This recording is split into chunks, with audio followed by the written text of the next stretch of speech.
Hey guys, welcome back to the channel. This is a story about what if Hokage Naruto and Hinata time travel. Before I start, please support for more amazing content and do consider subscribing to my channel and share this video with your friends. This is written by NarHina and link in description and support writer. Let's start the video. Naruto time travel challenge. Requirements. Naruto travels back from when he was already the 7th Hokage. He is happily married to Hinata. His relationship with Boruto is much better as well. Himawari is adorable and I can't see there being any problems, but it is up to you. Naruto wakes up in his academy or genin body, but does not realize it at first that he is in the past. When Iruka greets him, Naruto is in Hokage mode, especially after seeing Iruka in his shinobi garb.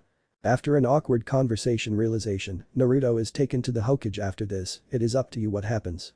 The required pairing is naruhina no harems. Side pairings are up to you. Suggestions. You can pretty much do whatever you want, but Naruto must not realize he's traveled back in time when he arrives in the past. He only learns what happened during his conversation with Iruka. The 7th Hokage Naruto Uzumaki walked through the garden of his lovely house, he passed the beautiful flowers planted by him, his wife and daughter. He smiled as he caught the sight of a few sunflowers that reminded him of his 2 heims. His white cap with flames on it and his title Nanadame Hokage stood proudly on his shoulders, he turned the knob of the door slowly and with a great big smile shouted I'm home. After a few seconds of his voice echoed throughout the house, he heard 2 sets of footsteps coming from the house, one from the kitchen and the last one from upstairs. Knowing who would end up greeting him first, he held out his arms and crouched down and from the corner, his lovely daughter ran to him squealing Touchin. You're home. His little Hima ran right into his waiting arms and Naruto lifted his little girl into the air as she squealed and gave a big hug and kiss on the cheek, which she happily returned. Hello Hima Hime, did you have a good day? He asked as he tickled his little girl and she laughed out a response. He Touchin IHA stop hot tickles. Daddy's little girl laughed as she playfully slapped his hands away. Howson you're home early. His eldest son Boruto walked down the stairs, he missed the times when he used to run into his arms like Himawari did and couldn't help, but hated himself for not being there for him as much as he wanted to. Naruto gave his son a great big smile as he proclaimed yep, your old man got some time off to spend with you too. He told the children as he put Himawari down and patted her on the head and then did the same to Boruto much to his fake dismay, but everyone could see the smile he made after his dad finished ruffling his hair. Oh really, knowing our luck war's going to break out and be forced to call you back to work. Boruto smiled at his father, though a part of him expected and accepted his father would be forced to go back to work like always. No worries, I made Shika and Kakashi-sensei promise to handle all matters of war until after my vacation is finished. Naruto smiled at his 2 kids as they released a laugh at his joke, though Naruto was completely serious, having threatened to burn every Icha book in existences and make sure his advisor won't get a good night's sleep for the next 10 years if his family time was interrupted this time. That's not good Naruto-kun, that could very well happen. Naruto had a great big smile as he looked at the love of his life, Hinata Uzumaki, his wife. Don't worry, I'm sure the guys can keep the village intact by the time I come back. He reassured his wife and then looked at 2 pairs of eyes the same blue as his own. I promise nothing, short of some super powerful being, coming to end the world will keep me from you two and I never go back on my world. Because that's your ninja way. Hinata, Boruto and Himawari all finished and Naruto did his nervous tick and rubbed the back of his head and he grinned at his family. A Touchin Towson that happened just last month. Both Himawari and Boruto spoke at the same time. Hey, no worries, everyone knows that the end of the world doesn't come about till a year after someone's last attempt. Naruto gave the nice guy poses before his son broke up. But knowing your luck, this would the 1/100,000th chance that it happened and the world did end tonight. Boruto sarcastically told his father as he walked to his mother. Naruto hugged his wife and kissed her, getting an awe from his daughter and yuck from his son who was hiding a blush. Hello, Hina Hime. Naruto whispered huskily as he hugged and kissed his wife, sending a shiver down her spine. Welcome home Naru-kun, Hinata told her husband as she gave him a kiss, watching as his blue orbs shined with pure happiness at the greeting. This was what he's always wanted, someone to come home to, a loving wife and children to greet him, the family of his own he's always wanted. Naruto smelled an all too familiar heavenly aroma in the air and he started to drool as he asked in a hopeful voice what's cooking? Beautiful. He asked his wife and was delighted to see the familiar tinge of red on her adorable cheeks. Hinata Hime will always be Hinata Hime, no matter how much time passes, she never changes. He chuckled in thought as he nuzzled her neck and breathed in her wonderful scent, embarrassing her more. Then Naru-kun, I was just cooking some, Hinata stuttered as she glowed a bright red, still not used to her Naru-kun's wonderful affection after all these years. Ramen. Boruto and Himawari shouted at the same time, even though they didn't enjoy the food as much as Naruto, they still loved it almost as much as their father. Hina, did I ever tell you how lucky I am to have such a wonderful wife? He purred into her ear, enjoying the reaction, and couldn't wait for what would happen tonight. It's been way too long since I last had her. Why yes, all the time. She stuttered and Naruto put on a thoughtful expression before he said. Not nearly enough. As he took his Hime's hand and led her back into the kitchen. I swear, you probably knew she was cooking ramen and rushed over here. Boruto snickered as his father sputtered a reaction. Nonsense, I wouldn't do something like that. Naruto said, avoiding eye contact, and Boruto raised an accusing eyebrow at him and tension rose in the air. Ouch, and you're drooling, Himawari squeaked, and Naruto quickly blushed and brought up his sleeve to wipe it, getting a laugh out of his family. Aha! I swear, Tausen. You have a sixth sense for when mom's cooking ramen. Boruto laughed before his mother chirped in. No, he just has an Anbu on special ramen watch, so he always knows when I cook it. Hinata laughed and the whole family laughed harder. Naruto was looking away, whistling an innocent tone before everyone looked at him with suspicion before they all broke up in laughter again. They all had tears in their eyes as they laughed. It's been way too long since they could all relax and laugh together as a family. The whole family sat down and started talking adamantly about their day as they enjoyed the feast prepared by their loving mother-wife. As they finished, they chilled in the living room for a bit until it was all time to go to bed. Naruto tucked in Himawari with a goodnight kiss on the cheek before he went to do the same to Boruto, despite his constant protest that he's too big for it. As Naruto tucked his son in bed, Boruto asked Tausen, do you think we could go fishing tomorrow? Sure son, I promise.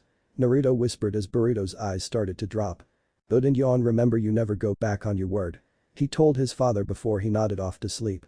Naruto walked up and gave his son a kiss on the head that he wouldn't have been able to get away with if he was awake. I know, and I will keep it. He whispered before he said good night. And went to join his beloved wife in bed. Naruto walked in and was greeted to the wonderful sight of his wife wearing a see-through lavender dress, her twins on full display, and two swollen nubs, showing she was aroused as she laid on the bed, waiting for her husband to claim her. Naruto's jaw dropped at the sight. Her silky black hair was dripping wet from a fresh shower, and she had snow-white pale skin that contrasted perfectly with her lavender underwear.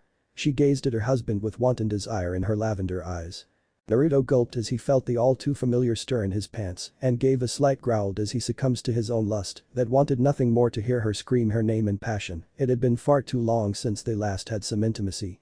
Naruto crept his way to his wife like a predator stalking its prey. Oh, the irony, years ago, she was the one stalking him, and now she loved the power trip she had every time she saw her husband's eyes clouded with desire for her. She didn't need to chase after him now, instead he was the one chasing her. Naruto, would you like to have some fun tonight? Hinata purred with a predator smirk of her own as her husband dumbly nodded. In bed she was a whole other person. Great. Because I was thinking about us, maybe having another child. Hinata asked, pleaded her husband. The sudden suggestion brought her husband back to his senses and out of the daze he was in, but he was still left wanting her and knew that he couldn't deny her anything she wanted when she was half naked and oozing sexuality. You know I would love and willingly do anything you say, but are you sure? I mean, I haven't really been father of the year since I became Hokage. Naruto told her, fight back the urge to just take her and at least talk about this before she ends up pregnant again. Yes, I am Himawari and Boruto are growing up fast and I know for a fact they would love another sibling to play with and I want to have someone to baby while I wait for grandchildren. Hinata told him, crossing her legs in hypnotic manner and tempting Naruto, just take her. I know that, but I miss so much of their lives. What if I do it again and mess up this time too?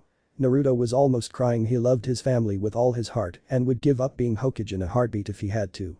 Naruto, I know you're worried and I also know you always wanted a big family and you also want to restore your mother's clan.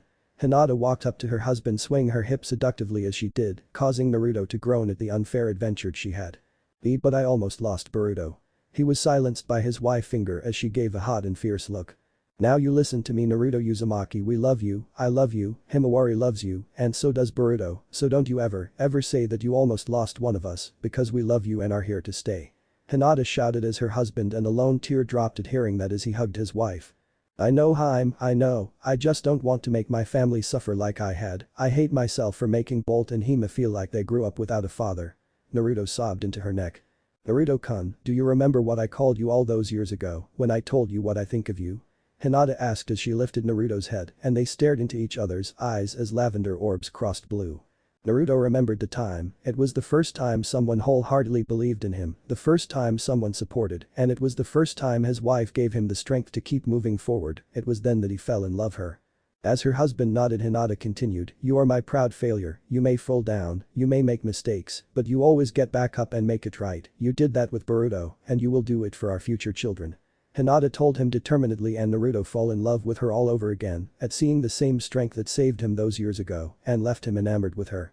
Naruto gave a chuckle as he felt his desire stir at seeing his wife show her claws and exactly why he falls in love with her, and he knew he lost this round. "You're right, you always are, I can never beat you. It's a good thing you're always here to knock some sense into me," he told her as he gazed into the lavender moon she has for eyes. Hinata brought her hand up, cupping her Naruto-kun's cheek and stroking his whiskers like she did all those years ago on the battlefield where he almost gave up hope. "Of course, I'll always be by your side because I love you and I always will," she whispered as she kissed him. As the two broke apart, Hinata looked at him with pleading eyes. "Does that mean?" Her husband cut her off. "Yes," he told her, pulling her body into his so he could feel all of her ample bosom and delicious curves. "Let's make our family bigger, he growled before he attacked her lips with his, causing her to release a very happy squeal moan in delight as his tongue tasted the moist cavern of her mouth and their tongues tasted and battled each other. Having missed the sweet taste of each other for so long. As the two broke apart, breathing heavily as sweat began to form on their brow, Hinata breathed out, "Good, because I need you now, ahhh. It's been far ahhh. Too long and I can't wait any longer ahhhh." As the words left her mouth, Naruto was using his teeth pull the dress off of her and his tongue and hands caressed her divine body. As the dress fell to the floor, Naruto kissed his wife with hunger and they continued their battle of tongues while Hinata wrapped her bare legs around his waist and arms around his neck as her husband carried her off to bed to claim her. "Ah. Naruto Kunnn." Was just barely stopped by the silencing seals as the two soulmates consummated their love again.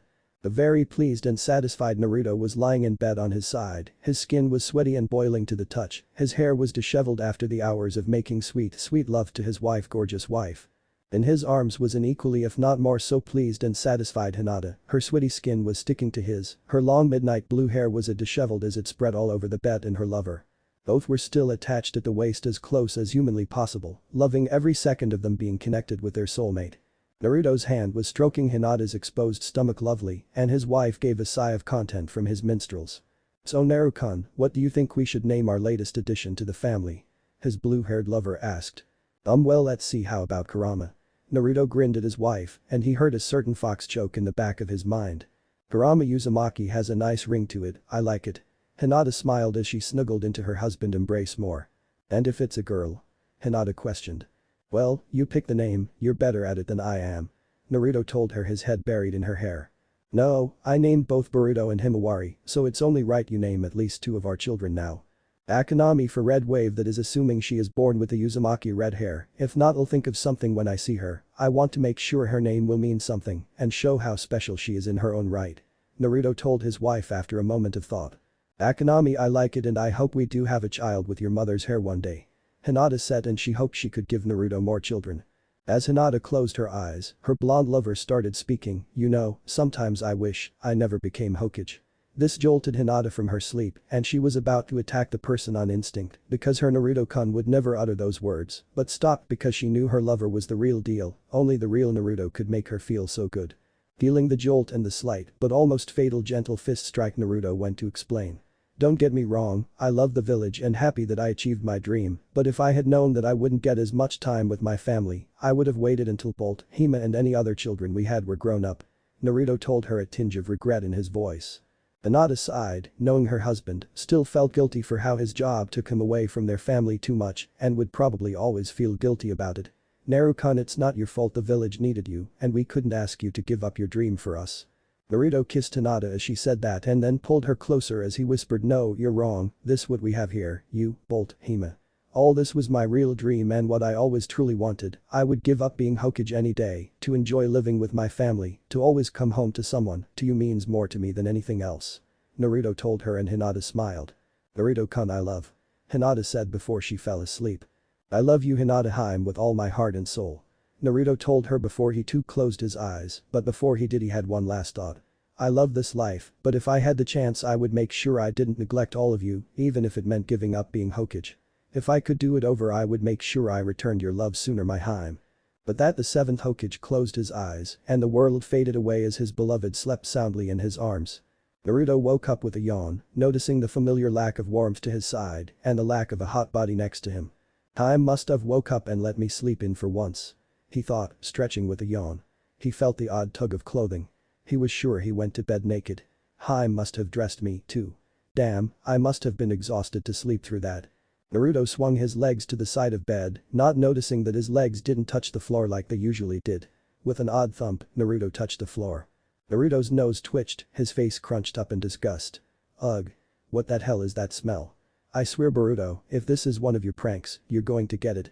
He shouted, his voice funny from holding his nose. Naruto took a step forward, he tripping on something. He rolled forwards until he crashed into something. Ow. Naruto whined, rubbing the bump on his head. Damn, that hurt. I can't wait to have some of Haim's delicious breakfast. This day is starting out horrible so far. He whined in his head. He couldn't wait to start the day properly with a good breakfast. Naruto. A familiar voice shouted through a bang on his door. Awake now, Naruto turned to see his old sensei clothed in full shinobi gear. Instincts kicked in like a switch, Naruto's demeanor changed entirely, no longer was he the goofy fun-loving dad and husband. His blue eyes darkened and the Hokage in him came out full force. In Hokage mode Naruto spoke with authority and a slight edge, swinging the door open. Iruka, this better be good. I gave Shika and Kakashi strict orders not to disturb me. What is so important that you had to come and get me? Iruka gave a stunned look at seeing Naruto speak this way. Naruto heard alarms going off in his head, looking at Iruka. Inspecting him carefully, he saw that the man's face was younger, had the single scar across his nose and the familiar ponytail. He looked exactly the same except Naruto examined Iruka's face again and saw that it looked over 20 years younger. Naruto's deep blue eyes narrowed, locking on the impostor in front of him, his feet moved slightly to prepare to take out the threat. Iruka seeing Naruto focusing on him with a threatening look in his eyes went to speak Narad, he was cut off by Naruto's body flickering. Naruto's body seemed to refuse his commands, slamming into Iruka's legs. The older man lost his footing, falling into the wall behind him, effectively knocking him out. Ow. What the hell was that? My body refused to move how I wanted it to. Naruto thought, rubbing the new bump on his head, trying to get up only to fall on his butt as his legs moved the wrong way. Annoyed, Naruto looked at the impostor, assuming it was his fault he wasn't moving properly. His eyes widened, looking at the room he was in. It wasn't his room. Well, it was, except it was the room in his apartment building from when he was genin. Naruto looked down to see he was wearing the pajamas he favored as a kid and stubby little legs and arm from not eating right as a child. Looking around his apartment, he saw that everything was how he remembered it. Clothes and ramen cups scattered about, mold growing all over the place, and stains from ramen and various things all over the place. It even had the same disgusting smell to it. Yuck. Did I really used to be that much of a slob before Haim came into my life? Naruto struggled to get off the floor, though having more success this time, despite the awkwardness with his body. Looks like a five senses illusion, coupled with distortion of motion control and coordination. Or even a jutsu that disrupts nervous signals themselves. He thought, flexing his hand and it felt and moved weirdly compared to what he wanted. Thank Kami-sama for Hinata teaching me so much about Jinjutsu after we got together. I wouldn't have recognized or named the effects if I was still my ignorant pre-Hinata days. Naruto recalled, identifying the symptoms in seconds. Naruto growled in irritation. Damn fox. He's going to pay for slacking off and letting me get caught in a Jinjutsu. Grumbling, and after a minute of intense concentration, Naruto stopped the flow of his chakra. He quickly released a pulse that would remove any Jinjutsu within 10 meters. If any Anbu were in the area, they'd be notified by the spike of chakra. Naruto looked around, still seeing his old apartment and that his body was still his 12-year-old self. He was irritated even more, but remained calm. Something his senseis all made sure he practiced a lot and cried tears of joy when Hinata succeeded in teaching him what they failed to do. Okay, it's not a Jinjutsu. Could it be a mental jutsu? No, Jinchuriki have an innate mastery of their minds, not even Ino could oppose me in here and she couldn't enter without permission, well not without being eaten anyway. Naruto considered, entering his thinking pose with difficulty and pondered further. If it's not a mental jutsu or a Jinjutsu, that leaves a mental Jinjutsu where the target is trapped in an illusion within his or her own mind or the mind of the caster. But most Jinjutsu of that caliber require visual prowess like Itachi's Tsukiyomi. Sasuke and Sarada are the only ones with a Sharingan now and only Sasuke would be able to cast it. I don't feel his chakra with our resonance so it can't be him. Naruto pondered, his brow furrowed in concentration. He was reaching his limit. Okay, if it's not of the Jinjutsu or mental jutsu class, then it has to be a ninjutsu. One that changes the environment based on the target's memories and thoughts with a self-applying feature to prevent release from chakra pulses cast over the area. Naruto smirked, figuring out the jutsu used on him. If that's the case, I just need to blow it away with a large dose of chakra. Naruto smirked maliciously as he raising his chakra to what he assumed should be roughly 5% and released a pulse of chakra. If his calculations are correct, the pulse should reach outward to about a diameter of 5 kilometers, which would be almost the size of the Konohagakure. The fake Iruka awoke just at the time of the chakra release and felt the immense chakra wave that originated from his student and Naruto, he thought in astonishment and fear, because the amount of chakra released was insane from an academy student and he almost peed himself from it. When Naruto was done, he was shaken that whatever jutsu he was in didn't come undone, whatever patience he had was lost as frustration reached its peak. That's it, I don't know what the hell this jutsu is, but no more playing the fuck around. He shouted with ferocity, scaring the Iruka with how much anger was held in those few words. Naruto closed his eyes and focused the yang chakra of the Sage of Six Paths, gifted to him by Super Gramps, with much greater difficulty than he was used to. He brought out a single truth secret ball, composed of all nature elements. This truth secret ball will neutralize any jutsu or chakra it comes in contact with, no matter the jutsu used, this will undo it. Naruto spoke out loud, a crazed glint in his eyes and perspiration from the effort he had to use. Iruka looked at the black orb, fearful, his chakra going wild from an instinctual reaction to it. But as both Iruka and Naruto stared at the orb, a creak appeared in it. Naruto stared dumbly. It's not supposed to do that. Looking at the orb, more cracks appeared and before he knew it, boom. The orb of destruction exploded, sending Naruto into the wall and forcing Iruka to stay down. Rubbing his head, Naruto grumbled, fuck. Looking towards where he was just a few seconds ago. He spotted a hole in what was his apartment and made an even bigger mess than there already was. I'm so glad I don't need to clean this up, he thought, turning to see a few of the windows broken. He couldn't stop a single tear at the sight of a fake Mr. Aki, his precious plant that survived even Pain's assault, the one his Hinata Heim gave him in secret as children. Lying on the floor, his pot knocked over and broken, his roots destroyed. Naruto stood up, wincing in pain, his body covered in all sorts of cuts and bruises, pajamas slightly singed. Okay, this is definitely not a genjutsu, it hurt way too much to be an illusion. He surveyed the room and the damage. What the hell is going on here? The seventh Hokage roared. Iruka, seeing that Naruto calmed down somewhat and stopped doing crazy things and recovered from his own injuries, went to speak. When Naruto noticed, he immediately had another idea. Wait, if I am trapped, then they most likely want to either keep me here out of the way or want information. That would explain why everything looks like it did from my memories. But something doesn't feel right. If they wanted information, it would have been more effective to make sure everything was the same and as close to real life as possible. But there were also details that I shouldn't remembered, or at least I don't think so, I didn't remember them until I saw them. Better ask Ino about that when I get back. He mused, getting off track. Putting his mind once again on track, he finished his thoughts. If they wanted information, they would be spying on me, somehow. It's possible the people here are actual disguised as my friends and loved ones to trick me. In which case, he grinned at the fake Iruka, a menacing glint in his eyes, and the man held his tongue from seeing it. I need to escape and find out what these bastards have done to my family. Naruto focused, trying to get the fox's chakra to change his appearance. But he was barely able to summon it up and was only able to lengthen the nails of a single hand. Looking at his mismatched claw. They must have drugged me since I can't use chakra right. Maybe that's why my truth secret ball failed and why my body doesn't move right. Iruka was looking at the claw before Naruto disappeared, feeling a kick to his side. Looking at what hit him, he saw Naruto awkwardly positioned over him as if he was about to fall over. Naruto swayed and steadied himself by putting a hand on Iruka's shoulder. Now recovered from his failed attempt at body flicker, he lowered his clawed hand at Iruka's manhood. Iruka's sweat dropped and he was afraid of the sharp claw that were ready to neuter him as it hovered dangerously close to him. If you don't want to lose what makes you a man, you will tell me what the fuck you've done with my family or else. As if reinforcing his threat, the claw floating near Iruka's crotch went closer, skillfully cutting some of his pants, but left the boxers and skin underneath it untouched. Family? What the hell is he talking about? This can't be Naruto. Iruka thought. He wearily eyed the claw centimeters from his manhood and gulped.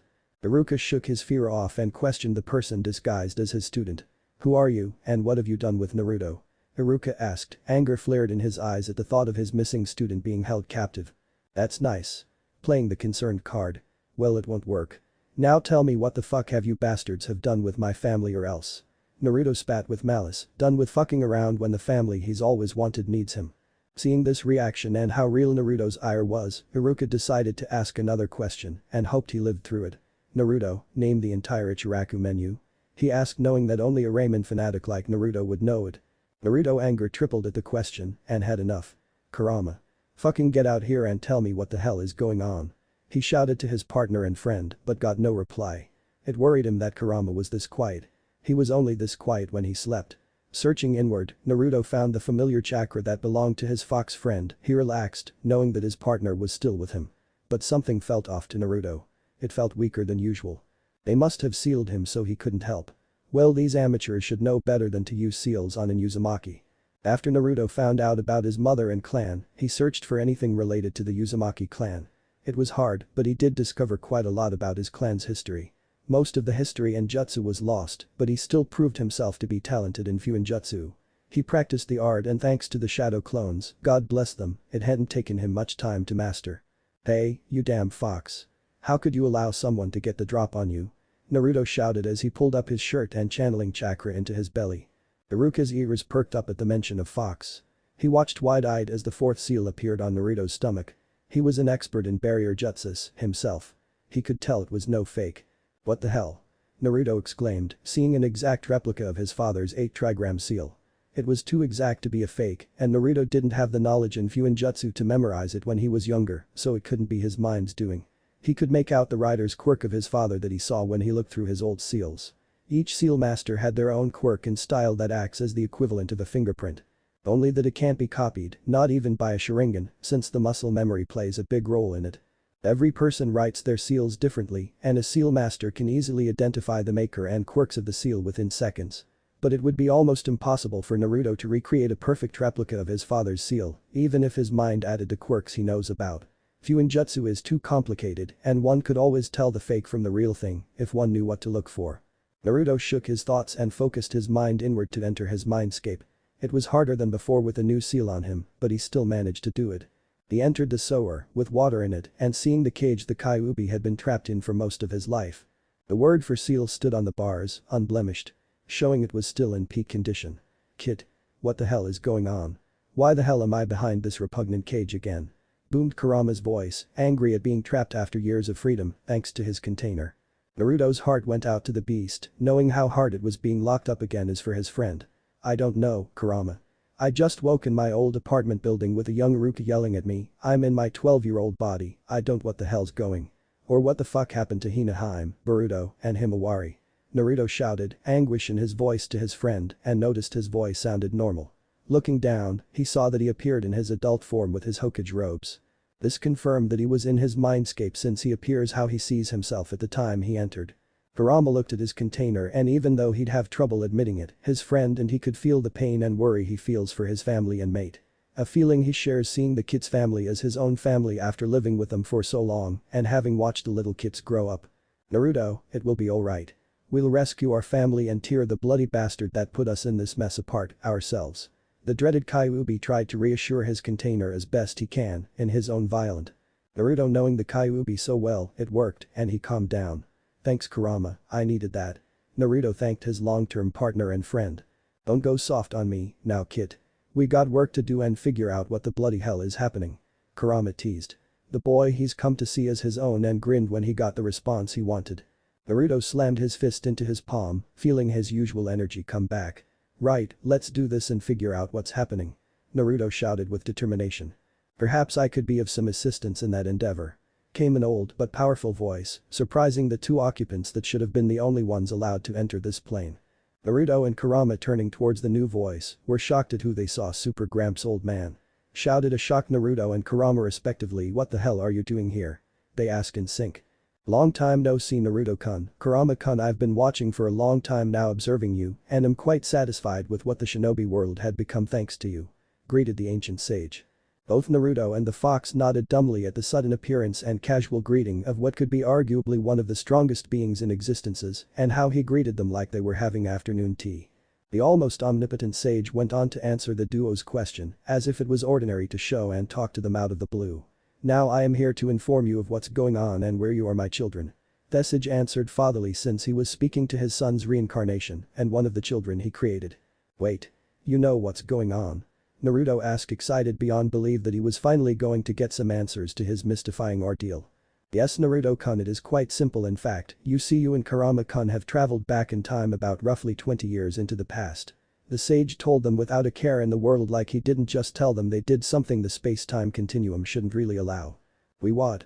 screamed the two time travelers before they both fainted and Naruto hit the floor on his back and Kurama followed, his legs hanging in the air. The sage looked at his two children-like figures in confusion before asked, "No one in particular, was it something I said?" After a few minutes in the mindscape, which only to amounted almost 0 seconds in reality, Naruto and the fox woke as they both jumped to their feet in sync and shouted at the god of all shinobi, "What the hell do you mean we traveled back in time?" The sage looked at them as he sipped green tea while levitating in the lotus position, and both the Jinchuriki and tailed beast had to fight to stay conscious at the casualness the ancient sage was treating the situation as both of their eyes twitched. "Ah, finally awake, good, and it's exactly as I said, we are all now 20 years in the past."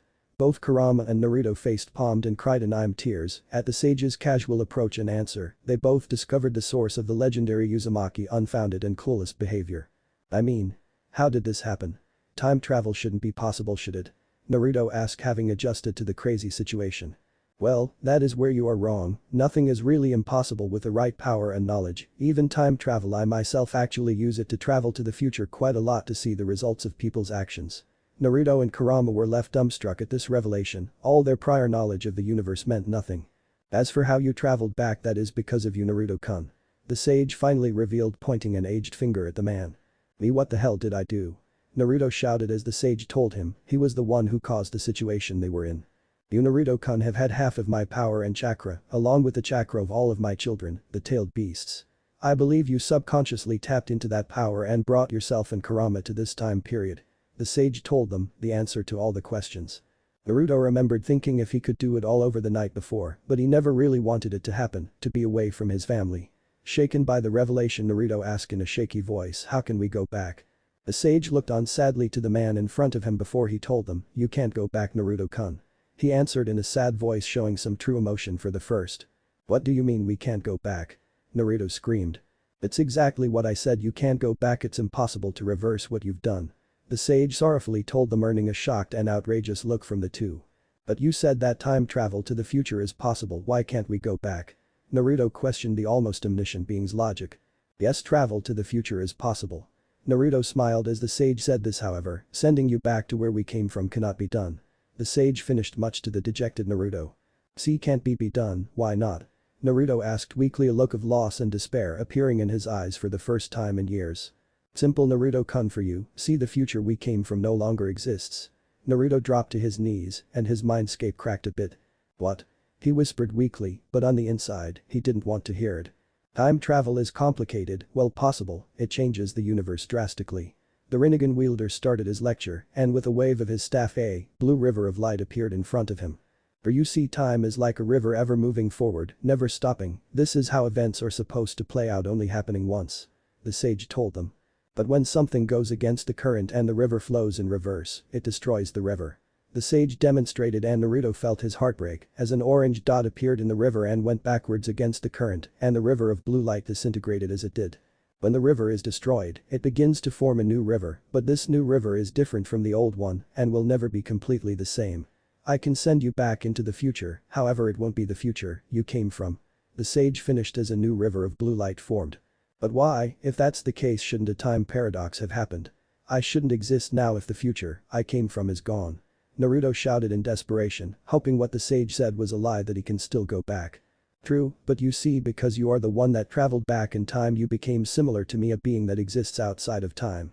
The orange dot flew outside the river of light before the sage continued, "Because of that the laws of time don't apply to you and you exist even though the future you come from doesn't." Naruto fell into despair as the hopelessness of the situation filled him. "So I can't go back to my time?" Naruto asked to confirm. "Yes, that is circumstance you're in. I could send you 20 years in the future, but since the laws of time don't apply to you, you will be sent, but it will be like you just disappeared from this point onward and then reappeared in future you arrive in, entire events will take place as if you never existed." The sage finished his explanation of time. "So I can't go back, Hinata, Hime, Boruto, Himawari, they're gone and it's all my fault." At the revelation, Naruto fell into despair, his eyes hollow and empty, all fire that they held gone, extinguished as the truth of the situation hit him and his mindscape cracked even more. The family he loved, the dream he spent his entire life building gone and all because of him. He destroyed it all because he was selfish, because he was greedy and wanted more than he already had. He ruined and destroyed hundreds of lives. He'll never wake up with his Haim in his arms. He'll never see his children smile again because they don't exist. Anyone, they're gone forever because of him. So many lives were unborn, Boruto, Himawari, Sarada, Mirai, they don't exist. All the good he's done or the sacrifices made, all pointless. He and Hinata aren't married, there's no shinobi alliance, all his friends lives and happy futures were destroying all because of him. All was ruined, he lost everything because of him. It was all his fault, there was no way around it. Ai. Naruto screamed in anguish and his mindscape was torn asunder as his scream of utter agony and despair echoed through his mind, collapsing it, much to the sage's and Fox's shock. Naruto-kun, shouted the two supernatural beings as they watched, horrified as Naruto's mindscape reformed to reflect his state of mind. They watched, powerless to stop the transformation, as the once clear water and walls of the sphere became a void of darkness and despair. Radiating nothing but guilt, sorrow, anguish, torment, grief, every negative emotion known to man was carved into his very soul. Now Naruto's mindscape was nothing but an empty void, all that stood in it was the cage Kurama was in, and that was only because he was focusing on keeping some ground under him. The rebuilt fourth seal had cracks in it as big as his ever seen, the bars of his prison were fractured and rusted. Like it would break completely if the fox so much as breathed. The paper for seal that served as the lock and centerpiece of the prison was almost completely gone, and all that remained that was keeping the seal together was a single piece of paper about only 1/10 of its original size, and it looked like that would go any second. The other occupant, the sage, hovered within the void, his ripple eyes gazing sadly at the boy in front of him. In the center of the mindscape hovered Naruto Uzumaki, in a little boy's body of roughly 5 years old. He was no longer the invincible man that made the impossible possible. He wasn't the person that was known for his guts to never give up and prevail, no matter the odds against him. No, standing in front of him was no longer the boy that fought fate and destiny. Naruto Uzumaki was a shell of his former self, his eyes ringed hollow, filled with only the hopelessness and despair. His once bright and spiky hair now hung lifeless and dulled, and his 5-year-old body looked weak, suffering from malnutrition. He was nothing but skin and bones, as his lifeless pale white skin was the only thing that could really be made out in the darkness. The will of fire had gone out and Naruto Uzumaki faced defeat. Both the two supernatural beings looked over their charge in grief, not expecting that the boy they knew so well as the brightest and most determined person could be drained of all life and reduced to this pitiful state. Both of them felt their stomach turn, a look of disgust overcame them as the concentrated emotions around them suffocated the two. Making them both feel and look weaker, their sensitive senses being overloaded by the sheer anguish that Naruto was going through. "Old man, what the hell have you fucking done?" roared the enraged fox, feeling anger at its creator and father figure for what he did to its kid.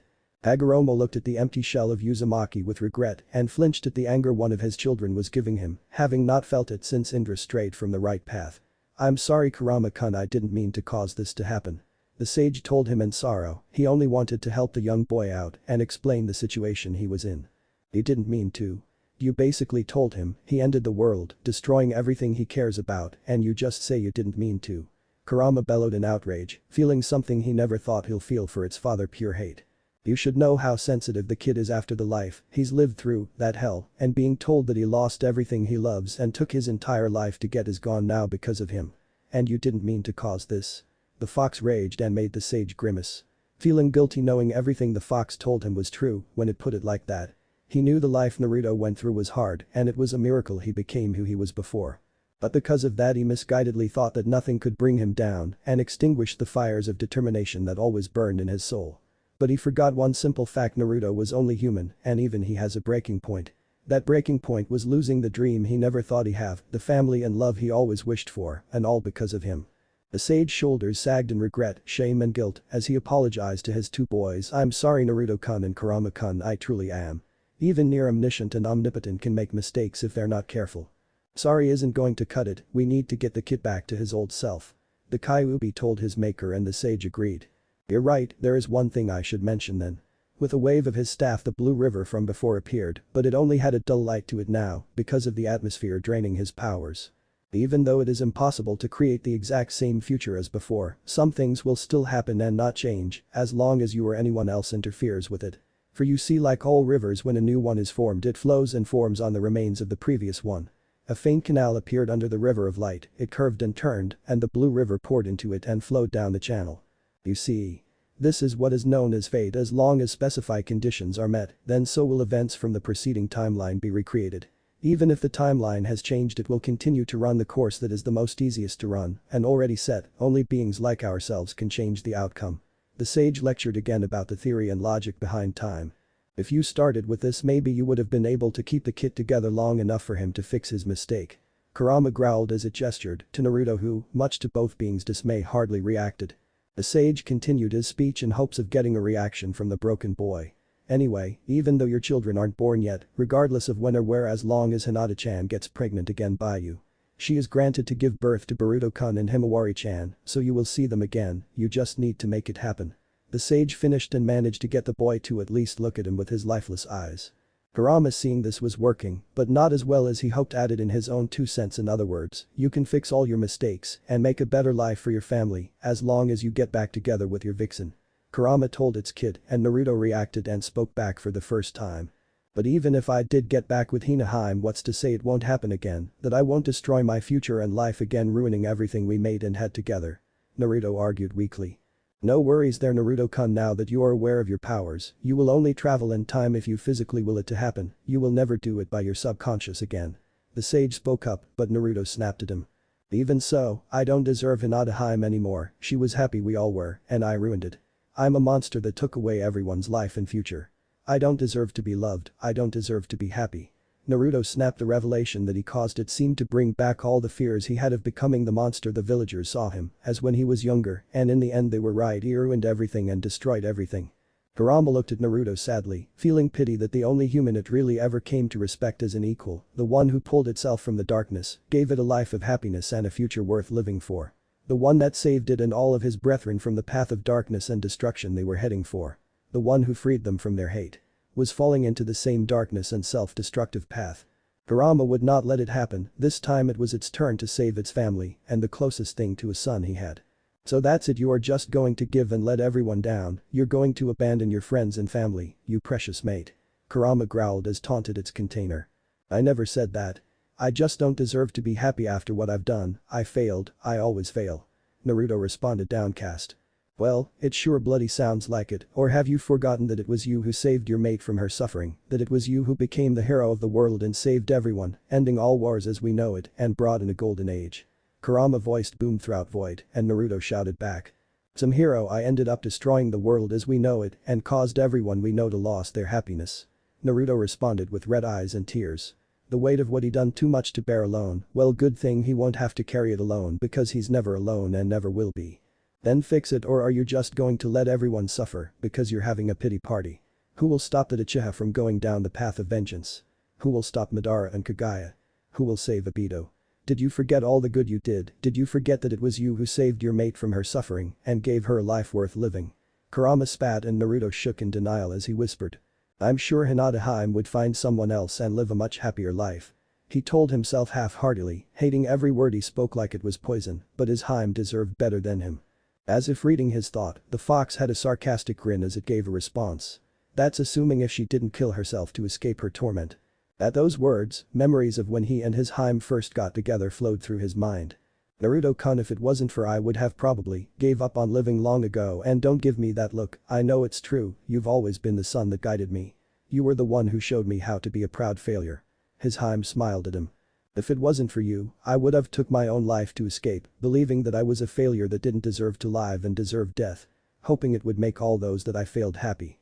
When I fought Niji Niacin in pain, I didn't expect to live, and a small part of me wanted to die, to be free of my pain no matter the cost.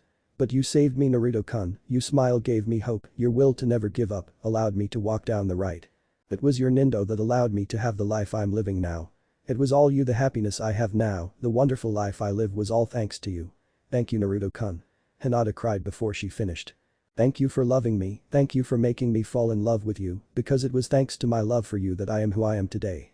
I love you, Naruto-kun, and I always will, and no one else can ever change that.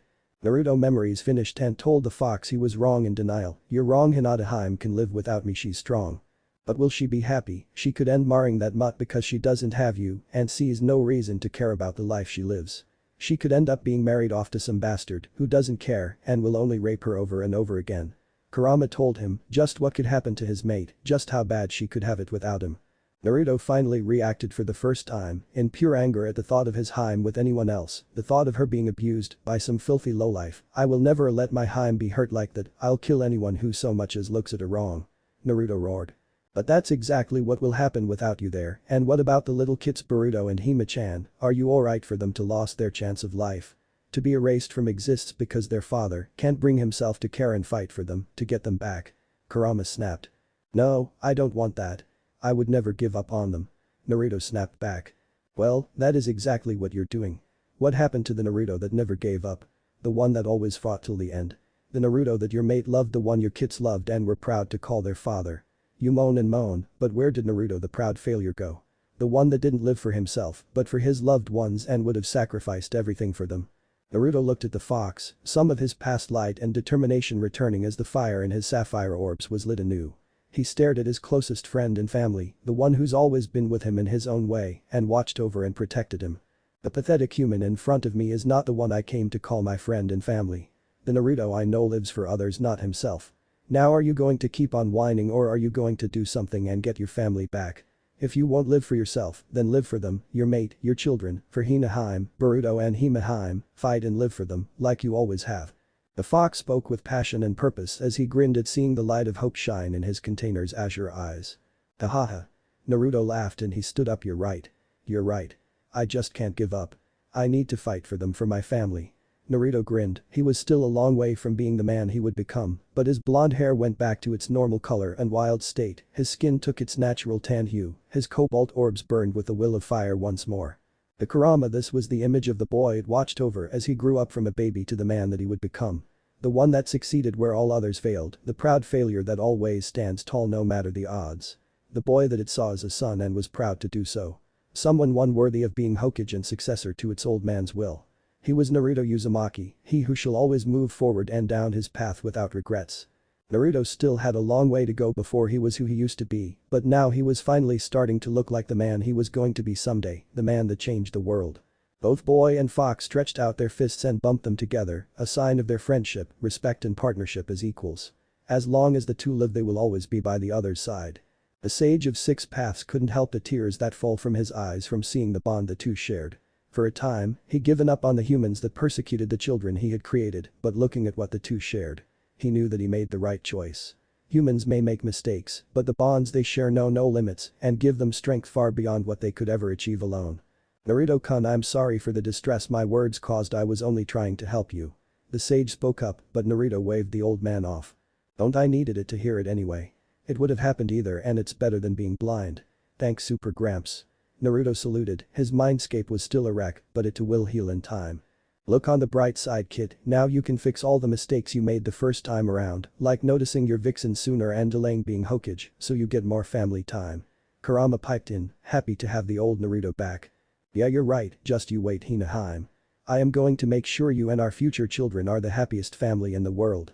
Naruto shouted to the sky, his fist in the air. The sage faded from the mindscape at peace, knowing the young boy will be fine in the end, especially with the help of all those who support him. Naruto woke up back in the real world, almost no time was lost looking at the bewildered Iruka. He retracted his claws, looking embarrassedly at his old sensei. He clumsily rubbed the back of his head. Sorry about that, Iruka-sensei, a lot sort of happened, please forgive me, I'll treat you to ramen. Naruto pleaded as he put his hands in front and begged for forgiveness. Iruka looked confused at the sudden change in the person that he doesn't know whether to call his student or not. He decided to ask one thing before he did anything else, name the entire Ichiraku menu. Iruka asked. 10 minutes later Naruto finished reciting the menu of, in his words, the greatest ramen stand on earth from heart and gave detailed reviews of each dish of the so-called food of the gods. Which only Naruto Uzumaki could do. Iruka still had his doubts, but if there was one thing and only one thing he could trust from Naruto, it was ramen. Naruto, what the hell is going on? Iruka shouted, he came to pick his student up, who was late once again for the academy. Only to get slammed in the nuts and into a wall, be threatened to get neutered and find out his favorite student knows about the fox. Well, it's complicated. Naruto dodged, not knowing where to start and whether his old sensei will believe him. How complicated? Iruka asked. Complicated enough that I may have to give up ramen if you don't believe me. Naruto flat-toned at the depressing thought of losing his favorite food, but if he had to sacrifice it for his family, then so be it. Iruka gave a look of shock, knowing anything serious enough to make Naruto willingly give up ramen was way over their heads and would require God to make sense of. Hopefully someone called the god of shinobi and professor will do. Okay, let's take it to the Hokage and hope the world doesn't end when you're forced to give up ramen for whatever craziness you got yourself into this time. Iruka saw Naruto flinch, and his eyes almost went hollow as he said those words, and he knew that there was something much more serious than just losing ramen at stake for his student. Okay, let's hhhhhh.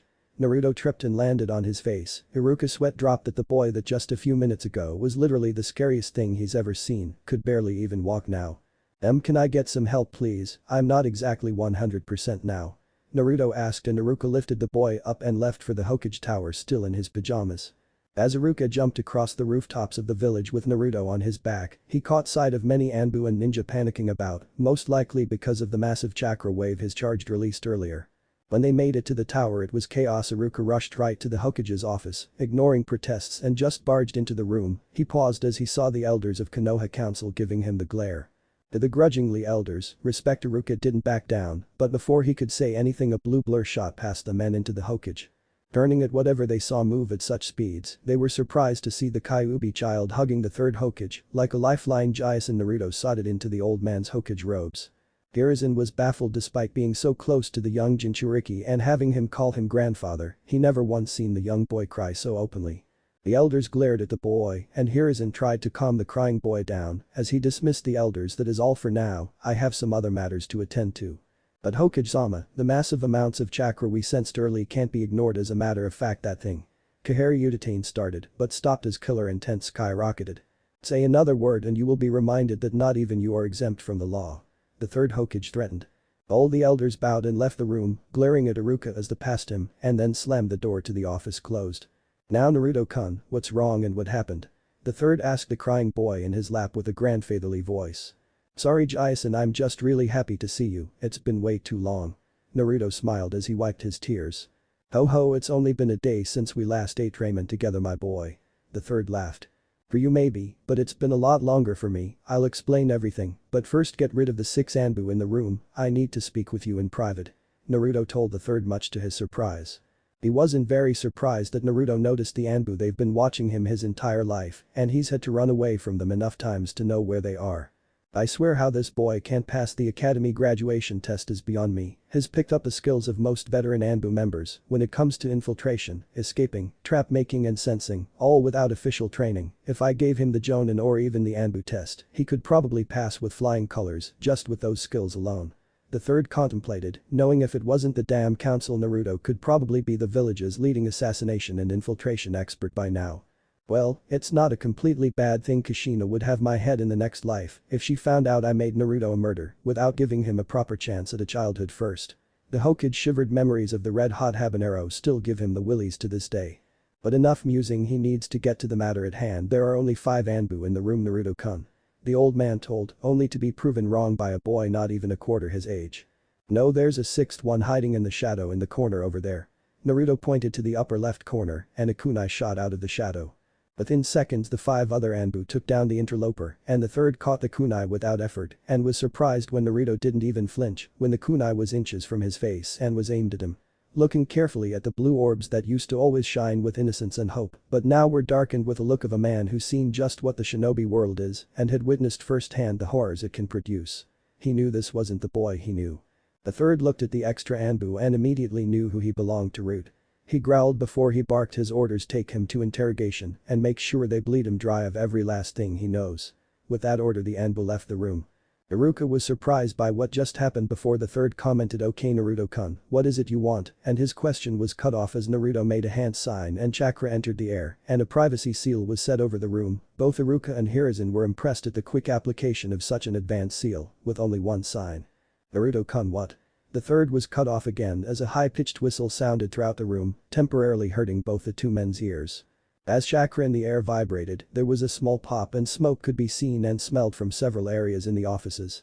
Iruka and the third looked at Naruto questioningly. Sorry, listening devices and seals, the jutsu I used just now destroyed them using sound waves generated by vibrating chakra. It will also cause the person listening to go deaf in the ear they were listening with for a few days, so you can identify who was spying. Naruto explained much to the dumbstruck pair, and then he added, "I'll teach it you, it's a useful jutsu and great security measure for a cage." "Okay, who are you and what have you done with Naruto-kun?" The third asked, giving the boy in front of him cold threatening eyes and killer intent. Much to his respect and surprise, the person in front of him didn't even flinch, something that not even most veterans can achieve. "Well, I am Naruto," the blonde boy said with a foxy grin and teasing voice, and right when the two men were to lose their temper, he finished, "I'm just from 20 years in the future, Nanadame Hokage Naruto Uzumaki at your service." The prankster jumped on the desk and bowed. Both the academy sensei and Hokage stared dumbfounded at the boy in pajamas as he bowed. He just told them he was the future Hokage and Naruto Uzumaki from 20 years in the future, and with a straight face. The third was the first to recover. "You honestly expect me to believe you're from the future?" The third questioned the sanity of the person in front of him. Naruto just nodded and responded with a straight face, "No, not at all. As a future Hokage I know you can't just accept everything at face value, but I am more than willing to reveal information that only you, a Hokage or a person from the future, can know, but they are all SS class secrets." Naruto told the man as he gestured to Iruka with his head. The third knew what he meant and that he wouldn't reveal what he knew unless it was okay for Iruka to know. "Okay, you may speak." The third said as he pulled out his pipe and lit it. "After all, what can a crazy person possibly know?" he thought as he took a puff of his pipe, blowing out some smoke. "Alright then, I guess I should start off. I am Naruto Uzumaki, son of Kushina and Minato Namikaze. I was named after the character of my godfather, Jiraiya's first and only good book, The Tale of the Utterly Gutsy Shinobi Naruto." Naruto was enjoying the dazed expressions they made as their jaws drop. He was still a prankster at heart after all. "I am the third Jinchuriki of Kyuubi no Yoko Kurama, who I inherited from my mother, who was the second Jinchuriki, who inherited the duty from her predecessor and first Jinchuriki, the wife of the Shodai Hokage Mito Uzumaki Senju." Iruka seemed taken back at the information of there having been Jinchuriki before. Looking confused that Naruto was also related to the two, which was going to be explained next. The reason only Uzumaki are chosen as the Kyuubi Jinchuriki is because the special chakra and vitality our bloodline gives us lets us suppress his chakra and survive, having him sealed inside of us where anyone else would die. Naruto explained, and he grinned at the stunned looks the two adults were giving him. Finishing with a proud smirk, this reminded him of the time when the few council members who refused to accept him after he literally saved the world found out who his parents were. The third wanted to believe what he just said and that he was Naruto from the future, but sadly, anyone could figure out Naruto's identity and where his name came from if they asked the right people and questions, especially if they had a traitor in their midst. "That's not enough, I'm afraid." The third started before Naruto cut him off, because anyone could find that out with enough research and if they asked the right people.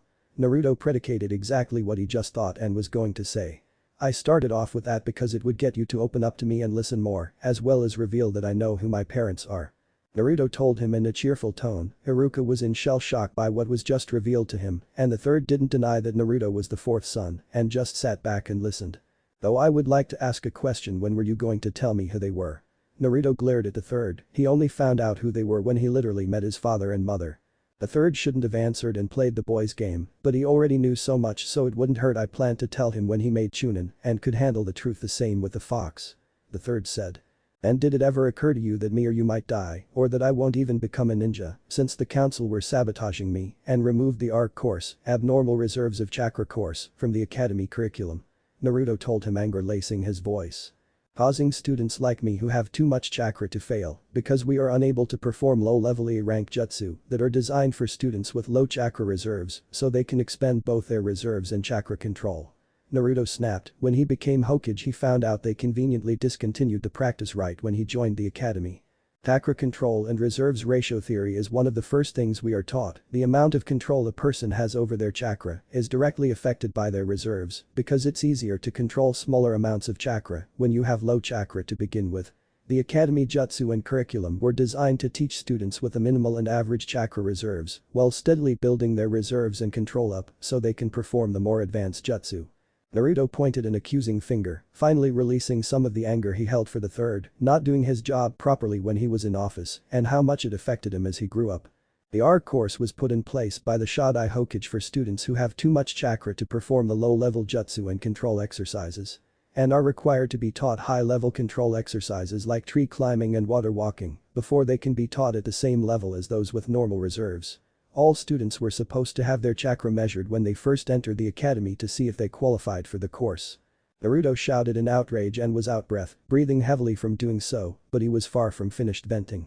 Those bastards also took away the right to substitute the clone jutsu with any of its varieties, with the excuse that it requires fine-tuned chakra control to do a normal clone, when it's impossible for me to separate and control that tiny drop of chakra when I have a planet-sized amount. I mean, I would have never been able to pass the exam the normal way. The worst part of all was that the academy teachers willingly let me take the exam when I wasn't ready, so that I would fail and be kicked from the program for failing it 3 times the maximum number of times someone is allowed to take the stupid test. Naruto spat with venom. It wasn't until after he became Hokage and looked into changing the academy curriculum with his Haime's help that he found so many things that were wrong with the system. Hinata explained and helped him overhaul the whole thing, so the mistakes of the past won't repeat. Naruto was breathing heavily now as he finished. He didn't realize he had so much anger and hate left inside after he found that out. It wasn't only him, but thousands of academy students were forced to be dropped from the program because of it when they could have become some Konoha's best shinobi. Seeing the man who was partially responsible for it, even if he loved the man to bits as his grandfather, all those emotions and hate he never got a chance to direct to anyone were all released like a dam. Naruto was sweating and breathing heavily from his tantrum, and the third and Iruka were shocked at what he just said. It all makes sense now, damn Counsel, when I get my hands on them, they will. The third growled and he promised to look through every single person and speak with all the people who are having trouble or were dropped from the program personally. Iruka was having a much different reaction. What the fuck were you doing? Iruka shouted at the third, his shock from the previous conversation gone and rage taking its place. Naruto and Hiruzen were taken back by the usual subdued academy teacher's use of language. You're the bloody Hokage and you let the academy and council do this. Iruka was outraged by what was done. Naruto was his favorite student and he always wanted to help him, but was forbidden from doing as much as he wanted due to not being allowed to show favoritism. But most of all, he hated himself. Listening to everything Naruto said, he felt so ashamed. He knew the theory better than anyone and taught Naruto for years, yet never saw the obvious reason to why he was having trouble. Iruka fell to the floor in tears and apologized to Naruto. I'm sorry Naruto, I should have seen it. I taught the subjects you spoke about, and yet I never put 2 and 2 together of why you had so much trouble. I should have helped more. You were held back because I was a bad teacher, because the academy held you back. I'm so sorry. Iruka cried and Naruto felt his heart warm at the words. Iruka did the same thing in his timeline and was a big supporter in the changing of the academy system and became the principal after having become a Jonin and learned Shadow Clone so he could give time to every student that needed it. Naruto let a few tears slip before he gave the same reply he gave his first sensei in his future. Iruka-sensei, you don't need to apologize. You were the only teacher that cared about me and helped me out in the first place. You have nothing to apologize for, and it was thanks to you I managed to become a ninja and eventually Hokage in the first place. All these years you've been like the father I've never had. You taught me not just how to be a ninja, but a better person and a man. I could never thank you enough for all you've done, and I will always be grateful to you. To me, you will always be my sensei who's always given it his all for his students. I know without a doubt that you will help me change the academy and be the best sensei there is, like I already know you to be. Naruto said with the wisdom of a Hokage, and both sensei and student looked in each other's eyes, and if it wasn't for the third's interruption, they would have had a Guy and Lee moment. Sorry to interrupt the moment, and you have my thanks for bringing everything you said to my attention, but please understand I can't just take your word for it and believe you're from the future. Hiruzen begrudgingly told the two. True, he wanted to believe in them and give this Naruto his trust and cooperation. It was if he was seeing the Hokage that the boy he saw as a grandson would become. He wished it was truly Naruto, knowing that both Minato and Kushina would be proud of him, but he has the village to protect, and as Hokage, he needs to make the hard choices. He made too many mistakes, relying on Danzo to get his hands dirty instead of him too much. He needs to start making the decisions a Hokage should. Regardless what the outcome of the meeting is, and whether the boy in front of him was who he said he is or not, as long Naruto was safe, he would make sure the person in front of him was safe, because he made Hiruzen Sarutobi, the professor and god shinobi, realize that he still had a lot to learn before he could be the Hokage Konohagakure no Sato needed him to be. He looked at the boy in front of him with the respect that he has only given to a few people who did their best for the village. Itachi and Shisui Uchiha were on that list. Author's note.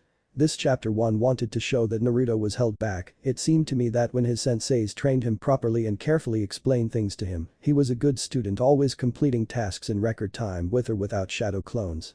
So I decided to place blame on the teaching methods and his sensei who sabotaged him during the academy. I also showed a bit of Hokage Naruto and that he's become much more responsible and takes his job seriously. This wasn't supposed to be a talk between a boy and old man, but a talk between two Kage who develop mutual respect for one another by doing so. Also, the jutsu Naruto used is actual very simple, it just releases chakra plus like you would to release Shinjutsu, but the chakra vibrates slightly, making a high-pitched sound that affects listening devices. The ARC course, Abnormal Reserves of Chakra course, is something I came up with since Naruto's control has always been terrible, and in other fics I seen that most people think it was because of his chakra reserves, and I agree with that opinion. So I created the chakra control and reserves ratio theory, which explains how and why the amount of chakra one has affects their control. I plan to explain how chakra is measured too at some point. Any questions please PM me. Details for both are shown below. Our course, Abnormal Reserves of Chakra course, is a course instated by the first Hokage for students who have chakra reserves beyond that of the minimal and average amount of the majority students taught at the academy. This was done mostly for students born from civilian families. Students that come from shinobi clans are known to have larger reserves than those that don't. They however received help and special training designed to work with their reserves that their clans has developed over the years. However, every so often a civilian can be born with an abnormal level of chakra and is unable to perform the training the academy curriculum provides to the best of their ability. The first Hokage and his brother who would later become the second Hokage with their sensory abilities noticed during the first batch of graduates from the academy's first year, a lot of students with high chakra reserves failed.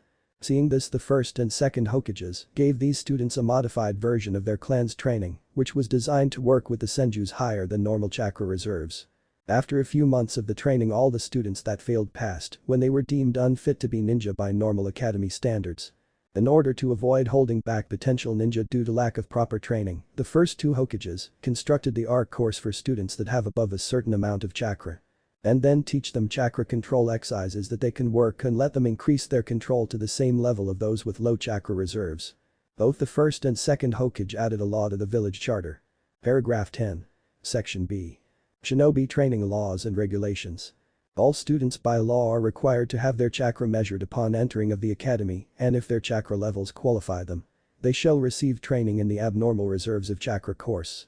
This right is to be provided to all citizens of Konohagakure by village law, and this decree can't be overruled or removed without the consent of all members of the council, Hokage and Fire Daimyo. Signed by the first Hokage Hashirama Senju, the Fire Daimyo of the Land of Fire and Council Konohagakure. Chapter 5. End of the discussion. Hokage-sama, please believe him, this is way too elaborate to be a prank or some fake. I am willing to stake my life that this is the real Naruto. Iruka pleaded with his leader. The third looks onto his subordinate in sadness, he just couldn't take that risk with the village that he loves and after so many mistakes that he's done in order to keep it safe. It's alright Iruka-sensei, if Jason wasn't suspicious, he wouldn't be worthy to carry the hat. A Hokage needs to make hard choices for the village that he loves and keeps those he cherishes safe. Naruto spoke, his voice filled with wisdom beyond his age, as he entered Hokage mode again. The third Hokage wanted nothing more than to hand the hat over to the boy in front of him. He could see the eyes of a cage on him and a will of fire that burned brighter than any he's seen before. There was almost no doubt in his mind that if this person was the real Naruto, then he would be the greatest Hokage there ever is or ever will be. The third gave a nod of respect to Naruto, a sign he wanted the boy to continue. Despite the situation Naruto was in, he was having a blast. One of the things he's always wanted was to earn his grandfather figure's respect and make him proud, but he passed before he got the chance to see the man he became. But now here he is, one of his biggest heroes, looking at him as an equal and with respect. He could tell that the third wants to believe him, and he admired the man even more for holding himself back from doing so. He may not have been the best Hokage, but he was definitely worthy of the job. He held the longest reign among the Hokage and led the village through 3 wars. It wouldn't have been exaggerated to say that the village only survived this long because of him. But there was one weakness the third had: he loved this village and those in it too much. He had difficulty making the harder choices and put too much faith in the wrong people. He never abused his power and was almost afraid to use it at all. He was almost too qualified for the job, loving the village to the point that it could destroy itself, but when he hardened his heart and made the tough decisions, he was one of greatest Kage there was. To Naruto, who met all past Hokages, the third reminded him of a combination of the first and second Hokages. Naive, but also a realist, yet because of that he has trouble following through with his choices and is split between the two paths, wanting the best of both worlds. Naruto wanted nothing more than to fight the third and hoped he would get the chance one day. You know, you remind me of both Shodai and Nidaime Hokages, and I'm sure they're both proud of who you've become. Naruto smiled at the third and left him, and Iruka confused at the sudden statement. Hiruzen was happy about that. He had no idea how this Naruto knew his 2 predecessors, but he could tell that he meant his words and felt a burden on his shoulders be lifting at the thought of the 2 men he respected most approving of him. I thank you with the compliment, but we've gone off track. You still need to make me believe in your story. Hiruzen smiled at the 12-year-old Kage, and a look of understanding passed between the two Kage. I know, what I am about to tell you next should do it, since this should only be known to 6 people, including you. Naruto nodded and the third's brow raised at the statement and his jaw dropped at what the boy said next. The Uchiha massacre was orchestrated by Danzo. He ordered well more like blackmailed Itachi to kill the clan, who were planning a coup d'etat in exchange for his brother Sasuke being spared and not finding out the truth. You originally had Shisui and Itachi working to prevent the coup, and you agreed to let Shisui use his Kodomatsu Kami to stop the Uchiha leaders from making their move and calm the clan down. This plan was stopped when Danzo stole Shisui eye for his own use and he was forced to commit suicide and give his remaining eye to Itachi. Danzo then convinced Itachi to take matters in his own hands so he could get more Sharingan for his own use by killing off all clan members besides Sasuke. Naruto told them, revealing the biggest cover-up in the village's history. A lot of thoughts went through the third's head. He knew Danzo played too much of a big role in the massacre and Shisui's death, but had no proof. Nor did he know about the fact he had one of Shisui's eyes. It explained so much of how he's gained power over the years. The information should only be known to him and his advisors, plus Itachi. That's 5 people, but he said there was 6. Does that mean that there's another, or was he talking about himself? Either way, the only way he could know so much is if he was working with Itachi or Danzo, or had a spy network greater than Jiraiya's ever was. Even he doesn't know the truth about Itachi and only sees him as faceless contact. The only of choice was if he was telling the truth, and since he told him that he knew about, he's not someone who wants to harm the village. Hiruzen had no choice but to put his faith in Naruto. From everything he said, the boy in front of him cared about the village and had an emotional investment in most topics he told them. Iruka looked to the third for confirmation on what he just heard. Okay, I believe you, or I'm at least willing to trust you. I assume chakra spike earlier was your doing. The third conceded and smiled as he asked the boy about the chaos that was happening today. Iruka was relieved that the Hokage trusted Naruto. Yeah, sorry, at first assumed it was Yunjutsu or some other jutsu, so I tried to dispel it with a chakra pulse. Naruto said sheepishly as he scratched the back of his head. I see by what you said you probably came back by accident then. The third Hokage questioned, able to tell that Naruto actually didn't come back of his own free will then. Yeah, you see, in my time I was given half of the Sage of 6 Paths chakra and I sort of messed up and got sent back by accident and I can't back to my time. Naruto explained. Both Iruka and the third were taken back at the mention of a mythical person and that Naruto had some of his powers. Both were starting to think this discussion was more trouble than it's worth. Really, so the Sage of 6 Paths gave you half of his powers? Your story just keeps getting more unbelievable. The third sagged. Yeah, well, if I told you everything that happened in my timeline, you would think me more crazy than you already do. Believe me, impossible and unbelievable lost all meaning where I come from. Naruto told the men after everything that was said. Both the two adults really didn't want to know what else happened in the future. I'll take your word for it, so now what? Are you really stranded here and can't return to your own time? The darkening look in Naruto's eyes was all the confirmation he needed. Yes, I can travel through time, but the future I came from was destroyed by doing so I can never go back. Naruto deadpanned, and both adults caught the sadness in his voice as he did. The third was about to question that logic when and don't use a time paradox would occur. I said the same thing when Super Gramps, sorry, the Sage of 6 Paths told me. Naruto corrected, and both shinobi were left speechless that he referred to the creator of ninjutsu like that. The sage told you? The third asked. Yeah, he said that time is like a river and not supposed to flow backwards, and since I possessed parts of his powers and was the one who traveled back, the laws of time don't apply to me anymore. Naruto told them, and like his nickname the professor, the third had a rough idea what he meant. I see, so what are you planning to do now? The third asked the boy he sees as a grandson. I plan to live my life here and rebuild everything I lost. Naruto responded with determination and fire in his eyes. Very well, I don't suppose you can tell me about the future. The third asked, and Iruka perked up as he did. Who wouldn't be interested in the future? Both were curious what happened to them. Well, Naruto was stopped by the voice in his head. We don't want to change events too much, the less they know the better, keep what they know limited to events that are about to occur. Kurama spoke up. I can't tell you everything, since it could change what will happen more than it already is, so I will keep what I tell you about to events that are coming up. Naruto spoke up before he asked a question himself. Speaking of which, what's the date exactly? I don't know the exact time I traveled to is. Naruto asked. You just failed the graduation test for the second time. Iruka spoke up and had a tinge of resentment in his voice now that he knows about Naruto being set up to fail. I see, so I have 6 months before I become a genin, but if you don't change the rules back I'll fail again for sure. Naruto expressed annoyed that even though he is technically a Kage he could still fail to become Genin. How did you pass before then? The third inquired, not understand that he could still pass if he can't make clones.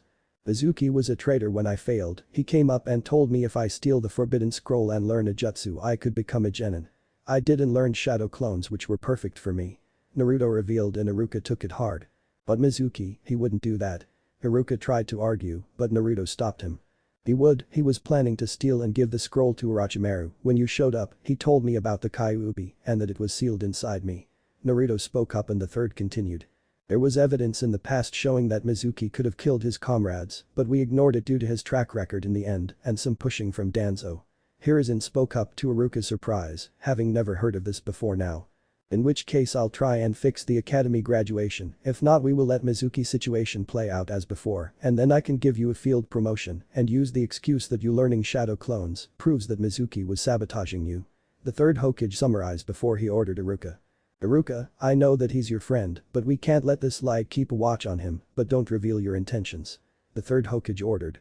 Yes, Hokage-sama. Iruka accepted, but felt bad that his best friend could be an enemy. The third looked at Naruto and then grinned. So the Nanadame? He asked. Yep, it took years, and I had to wait until most of the council were dead and buried, but I did it, I became Hokage. Naruto jumped as he proclaimed he achieved his dream.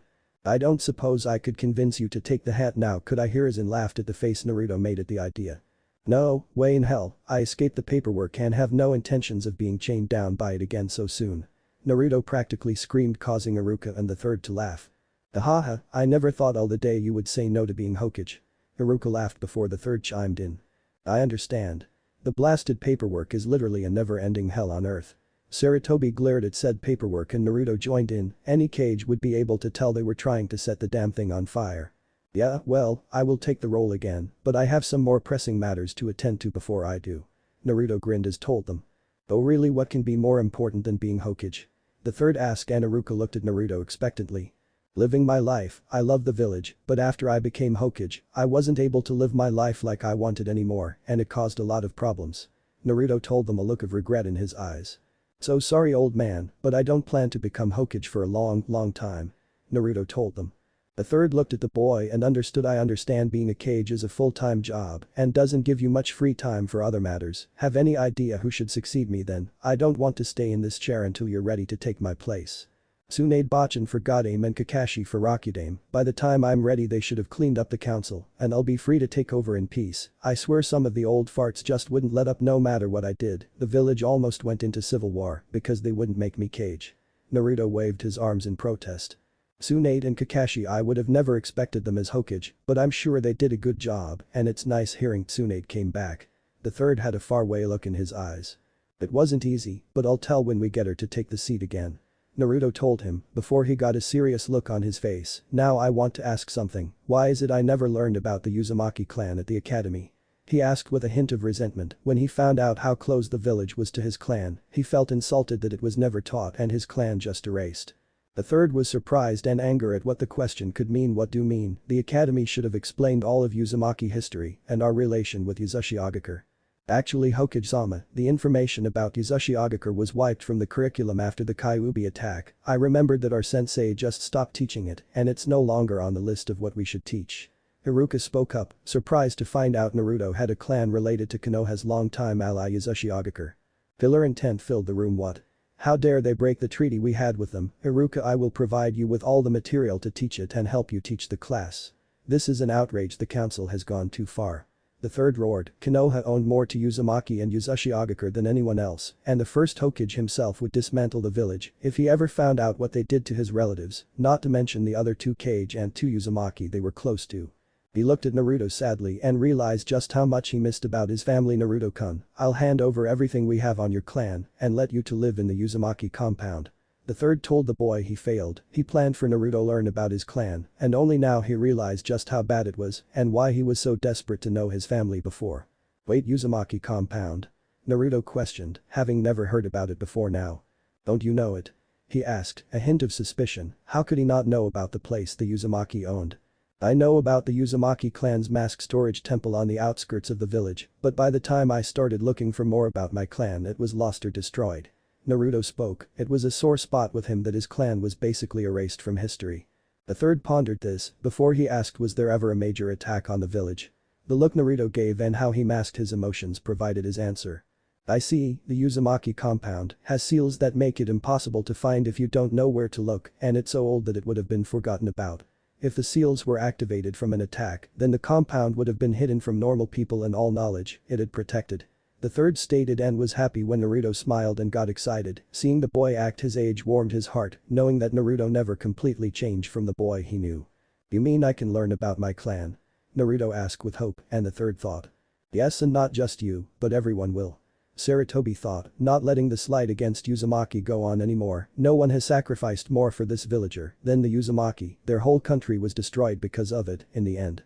The old man thought, memories of the land of Whirlpool's last stand and just how much of an effect it had on the war. Yes, the record would have been kept safe and all the Jutsu Mido and your parent left would be in there. The third told him. Hell yeah. Naruto shouted as he jumped and landed on his butt, still not used to difference between his new and old body. Finally, he would find out about his family, about his clan. Now if there is no more to discuss, the third was stopped before he could finish and dismiss the meeting. Wait. Orochimaru plans to attack during the Chunin exams finals, we should start preparing now. Naruto said. At the mention of his old student, the third's eyes hardened. Naruto wanted to tell him about how Orochimaru was sort of a good guy in his time, but it wasn't time yet for that. Thank you for the warning. Anything else? The third said in a somber voice. Nope, that's it for now, I'll say more after I graduate. Naruto saluted. Okay, then you two need to get to the academy. Naruto, come by tomorrow and I'll show you the compound. The third told the boy and Naruto's eyes shone with excitement. Okay, I'll see you. Naruto ran out the room, but he rushed back and said one more thing, and use shadow clones to do paperwork and train some more and get back into shape. As Naruto said those words, the third's head hit the desk and he ran off smiling, a fox-like grin on his face. Damn you, Minato, that was your secret, why didn't you tell me? Hiruzen kept banging his head on the desk again and again as muttered curses to his predecessor for keeping the secret to defeating paperwork to himself.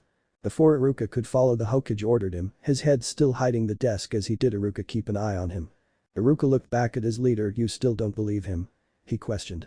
Hiruzen stopped hitting his desk and answered, no, I believe him, but Naruto-kun is hiding some things from us, and even though I trust him, I can tell that he was burdened by something big. Truth is, I had many more questions, but they will have to wait. It looks like the day has taken quite a toll on Naruto-kun already. Iruka, everything Naruto mentioned is a triple S rank secret and you can't mention it at all, is that understood? Iruka nodded as he left the room after Naruto. So many revelations revealed already and he just knew a lot more would happen with his student by the end of the day. Chapter 6. It's never that easy. Hiruzen watched as the teacher left like order and breathed a deep sigh. He knew he made a lot mistakes during his time as Hokage, but the revelation of how much Danzo and his old teammates went behind his back shocked him. Betting his pipe left on his desk, he gets ready to fix some of his mistakes. He wasn't going to let his feelings for his old friends let him keep turning a blind eye anymore. If what Naruto said was true, then he had a lot of work to do. After all, not many got a second chance to fix his old mistakes. Naruto was standing outside the doorway of his old classroom. Everything was the same as before he graduated.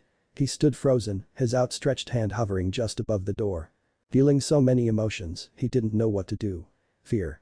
Excitement. Joy. All of these overwhelmed him. Why was he so troubled? You may ask. Simple, because behind this door will be all his younger friends, but more importantly, the person he's been longing to see more than anyone else. His wife Hinata Uzumaki.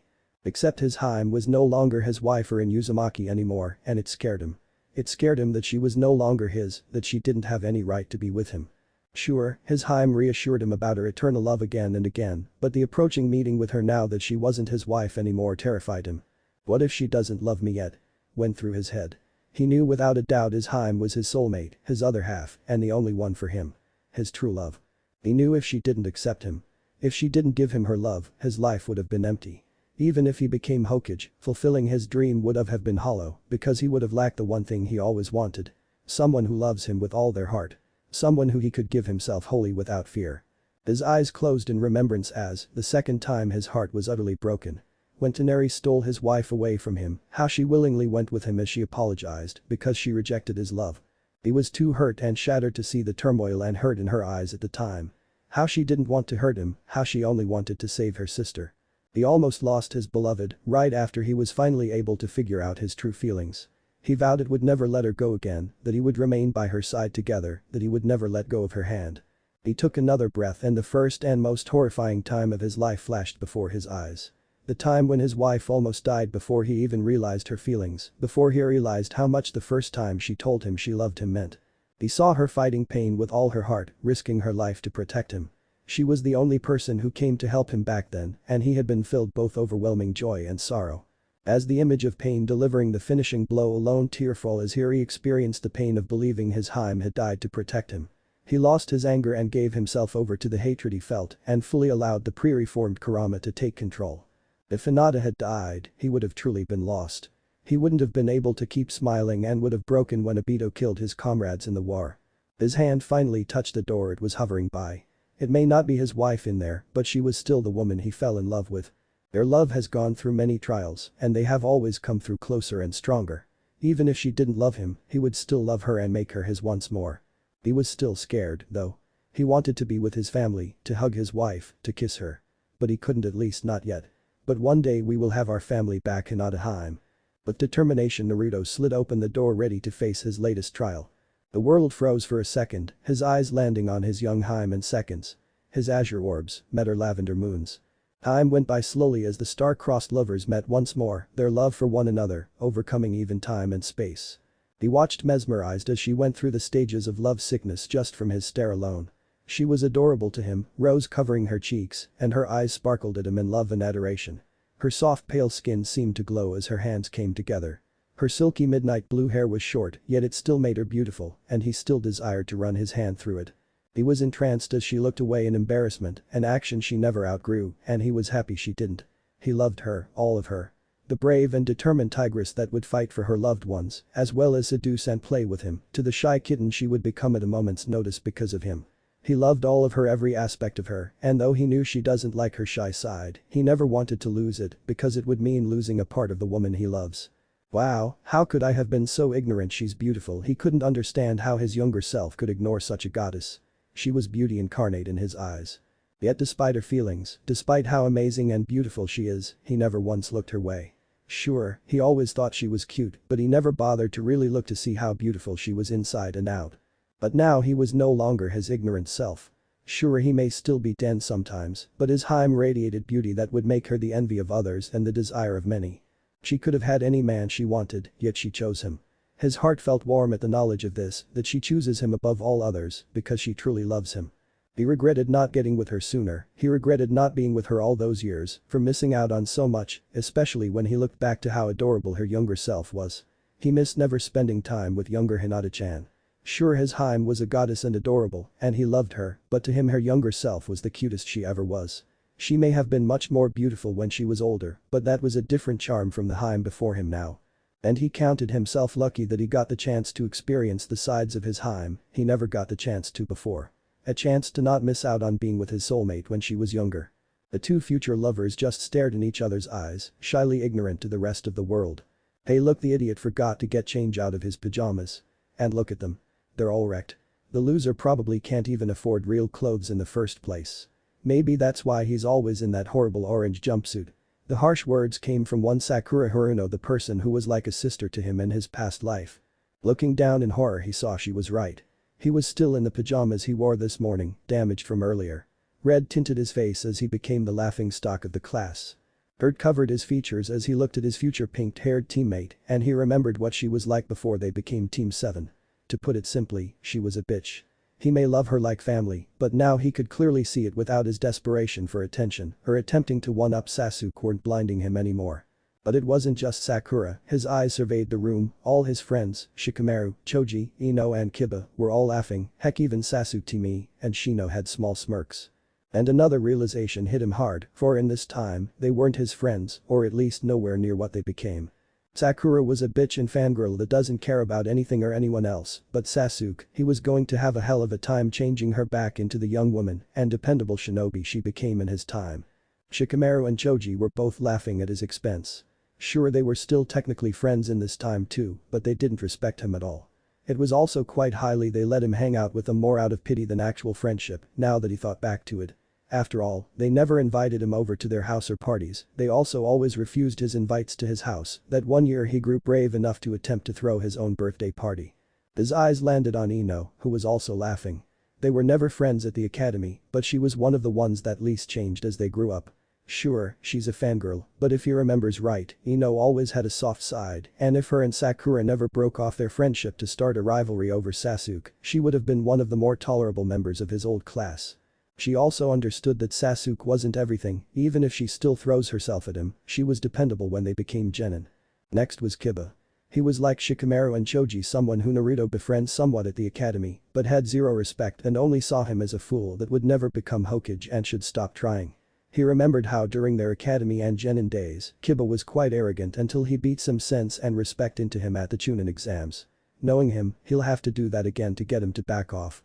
Kiba even admitted himself that until he lost, he didn't see Naruto as nothing more than an Omega, but after that he started to respect him, and Kiba becoming Hokage was a joke between the two as rivals, instead of an insult to Naruto's abilities. Then there was Shino and, sure, he didn't respect him either, but he would come around easily since he lets logic guide him and would be among the first to see he was wrong. He still wasn't a friend, though he could count on the bug user to have his back and treat him as an equal. It would also let Naruto finally earn forgiveness for forgetting about him so many times and not inviting him, though it was impossible at the time, to the Sasuke retrieval mission. Finally, was Naruto's most precious person Hinata Hyuga. It hurt him so much that she no longer had Uzumaki to her name, but he would hopefully change that. She was a breath of fresh, even though she wasn't as brave as in the future, he could count on Hinata to always be Hinata. He knew that she would never really change on the inside, still being that shy, but brave at heart girl she's always been. However, as his thoughts went back to his love, he realized something in shock as he looked down, tuning out any more of Sakura's insults. "Oh Kami, I'm in my pajamas in front of Hinata Haim."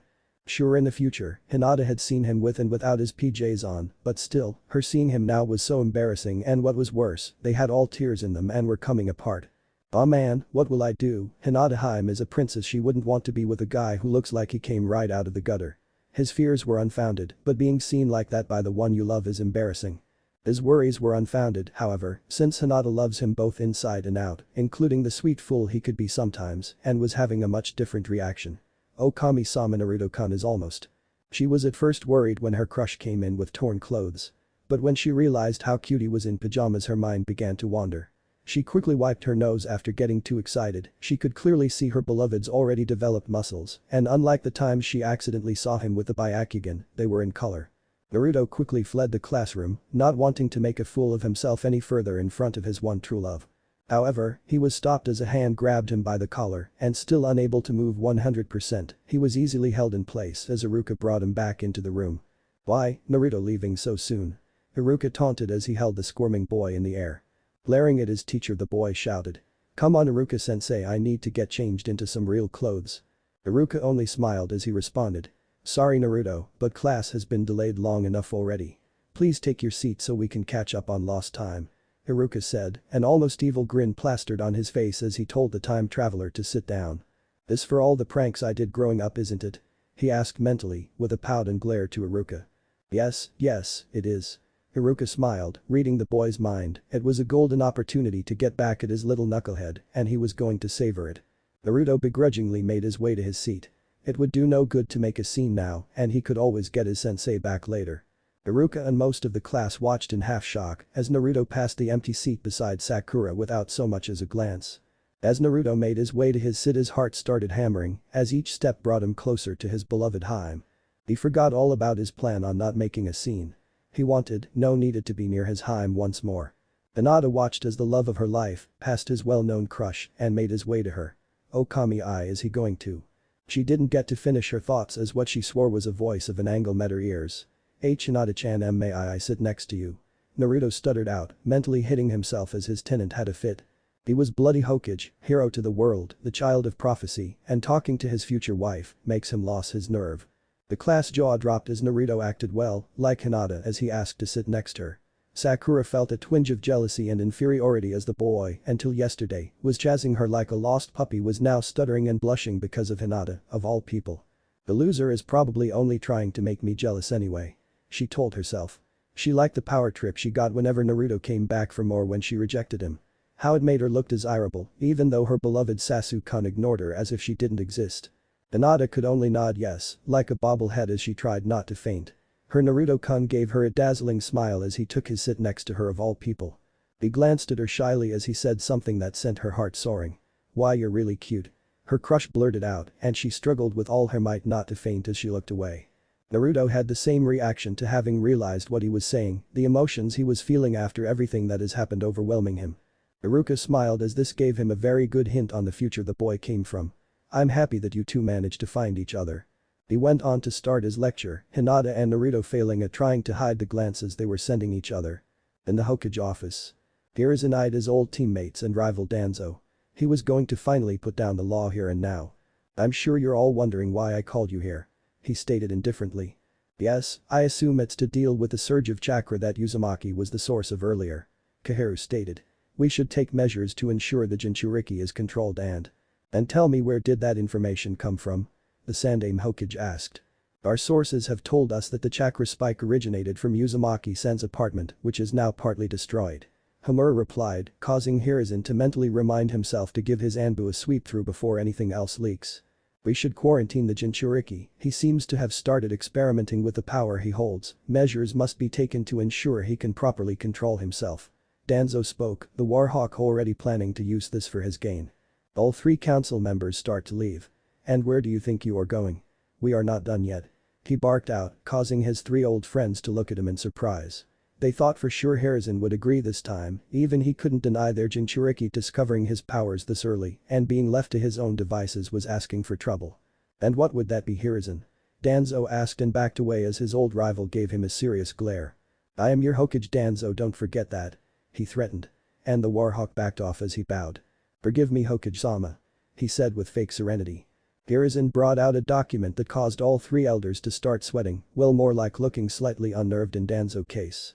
In Hiruzen's hands was a document to suspend the Arc Corps signed by the Hokage and Fire Daimyo themselves. They all knew the risk of what they did, but they never thought their old fool of teammate would actually look back and find that document. It seems someone has been using both mine and the Fire Daimyo's name to sabotage our academy students. Iruka finally finished his boring lecture, something which Naruto put to good use, and by good use, he spent the entire lecture glancing at the fair girl next to him, who, more than willingly, shared his glances. It seemed by coincidence, both Naruto and Hinata would glance at each other at the exact same time. However, it also both end up with them looking away too in embarrassment. They all broke for lunch. Grrrrrr. Sound came from Naruto, who blushed as he put a hand to his stomach. Man, I'm hungry. He exclaimed only to sigh the next minute. Too bad forgot to bring any lunch. Hinata blushed as she looked at her crush. Naruto-kun, why you could share my lunch. She stuttered, almost pleading as she said it. Naruto looked at her in awe, his blue orb sparkling with joy and a strong adoration. Really? That would be great. I'm sure your food will be amazing. He told her, causing the girl to fiddle with her fingers again. Both Naruto and Hinata decided to eat their food at one of the places outside, where they could eat in peace under the sun. To Hinata it was almost like one of her dream dates. Where would Naruto ask her out to a picnic? Meanwhile, Ino was trying to gossip with her former best friend. Come on, forehead, don't tell me you're not interested in Hinata and Naruto becoming a couple. She asked as she tried to convince her former friend to spy on the budding couple. Why bother? That idiot is only trying to make me jealous. Sakura stated, believed that was more likely than Naruto realizing she wasn't worth chasing. I don't think so. I mean, the way he looks at Hinata is completely different than the way he looks at anyone else, and did you see the way he acted? It's obvious Naruto's got it bad for her. Ino responded, remembering how cute they were. I'm happy, Hinata has been in love with him forever. Aren't you happy Naruto isn't chasing you anymore? Ino asked, after all Hinata was a nice girl. Shy, but nice, and deserved happiness, and even though Naruto the dead last and a loser, the young girl's affection for the blonde was obvious. Sakura just huffed at her rival's response. PSST, as if. Just watch, that baka will be following me around like a lost puppy again by the end of the week. Ino looked at Sakura and then a glint in her eyes appeared. Oh, I see you're jealous that Naruto is giving all his attention to Hinata now. Well, don't worry, just leave Sasu-kun to me and you keep you filthy paws off my Sasu-kun. Why would I be jealous of Hinata getting that loser? They're both failures and deserve each other. Sakura screeched at the audacity. Ino had to try and steal her Sasu-kun even more so that she would imply that she's jealous over Naruto's new so-called interest. Sheesh, don't have to have a fit forehead. I was only happy for Hinata and trying to be friendly. Ino ran off, small tears in her eyes. She hated that Sakura ruined their friendship for Sasuke. She could at least be nicer about it. That Ino pig trying to steal Sasu-kun. Her inner voice bellowed. I'm not jealous of Hinata. You'll see Naruto will be running back to me like always. she told herself, but she had her doubts since Naruto now showed zero interest. She started to worry about herself as a woman. You'll see, I only need Sasuke-kun and no one else, after all, who could resist me? I'm beautiful. Her hand absently touched her forehead. I am. You'll see who could resist my charms. The baka will be back to following me any day now. Back with Hinata and Naruto. Hinata present Naruto with an orange bento, and Naruto smiled. But what about you? You need to eat too. Hinata blushed as she played with her fingers once more. I have another lunch. She told him. Oh really? Naruto looked at her accusingly, causing Hinata to get nervous under his scrutiny. Yes. She squeaked, pulling out another bento that was purple. Wow, you do have another one, but why? I mean, if this is meant for someone else I can't eat it. He teased, knowing his Heim would make him lunches quite a lot in hopes of giving him them during their academy days. I just made too much so she half-heartedly stuttered. It was a poor excuse, but she couldn't tell him she made it especially for him.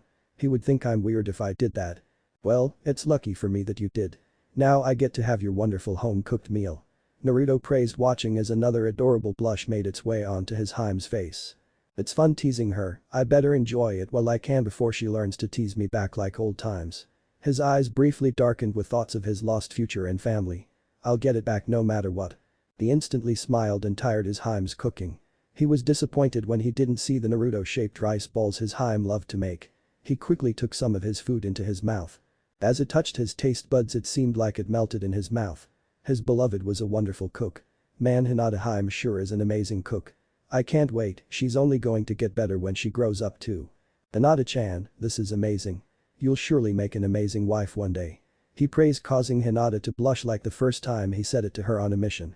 And mother, he mentally added, knowing firsthand that Hinata will become an amazing woman overall. Hinata was delighted and imaged herself as her Naruto-kun's wife, but she was ignorant to the dark look that appeared for a moment. It was for a second, but after years of watching him put his mask up and down at a moment's notice she became quite adapted, seeing the sides of him he tries to hide. What are you hiding, Naruto-kun? She wanted to enjoy the moment, but she couldn't shake the feeling something was wrong. Naruto-kun's eyes were different, they were a deeper shade than usual. Back to the Hokage office. Beharu, Himura and Danzo eyed the old document they were very familiar with.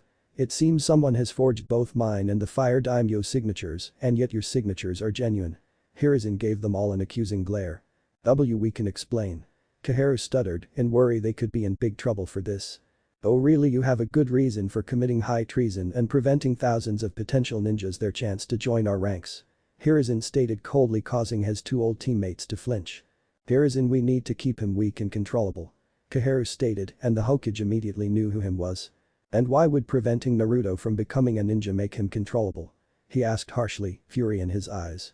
Because it made him dependent on the village. Danzo spoke up. Although shaken from the revelation, it seemed the old warhawk was prepared for the off chance this occurred. Naruto is not a weapon. The Sandaime Hokage shouted. You're wrong, Hokage-sama. Jinchuriki are nothing but weapons that need to be kept on a tight leash. The warhawk and professor views clash once more. And sabotaging him made him more likely to betray us if he found out. Hiruzen snapped back. Danzo looked at his rival with a small shake of no as he told him about their plan. If we allowed the course to continue, the boy would have grown strong enough to fight back when the villager persecuted him. He would have been able to defend himself, you mean? Hiruzen interrupted. And tell me, do you honestly think the boy would stop there? He would have become a danger to the village if he grew too strong too quickly and opted to leave rather than stay and be what we need him. Danzo eyed his friend. You mean a mindless tool like your drones, like the one that you had spying in my office earlier? The Hokage accused. I assure you, Hokage-sama, I have no part in that, my root program was unfortunately dismantled as ordered. He lied, they could all see it, but he wasn't called the Shinobi of Darkness, for nothing he hid his tracks well. The agent caught earlier was killed by suicide seal seconds before interrogation. Be that as it may, the agent wouldn't have gotten this far without help. Back to business, your actions could have caused disastrous results.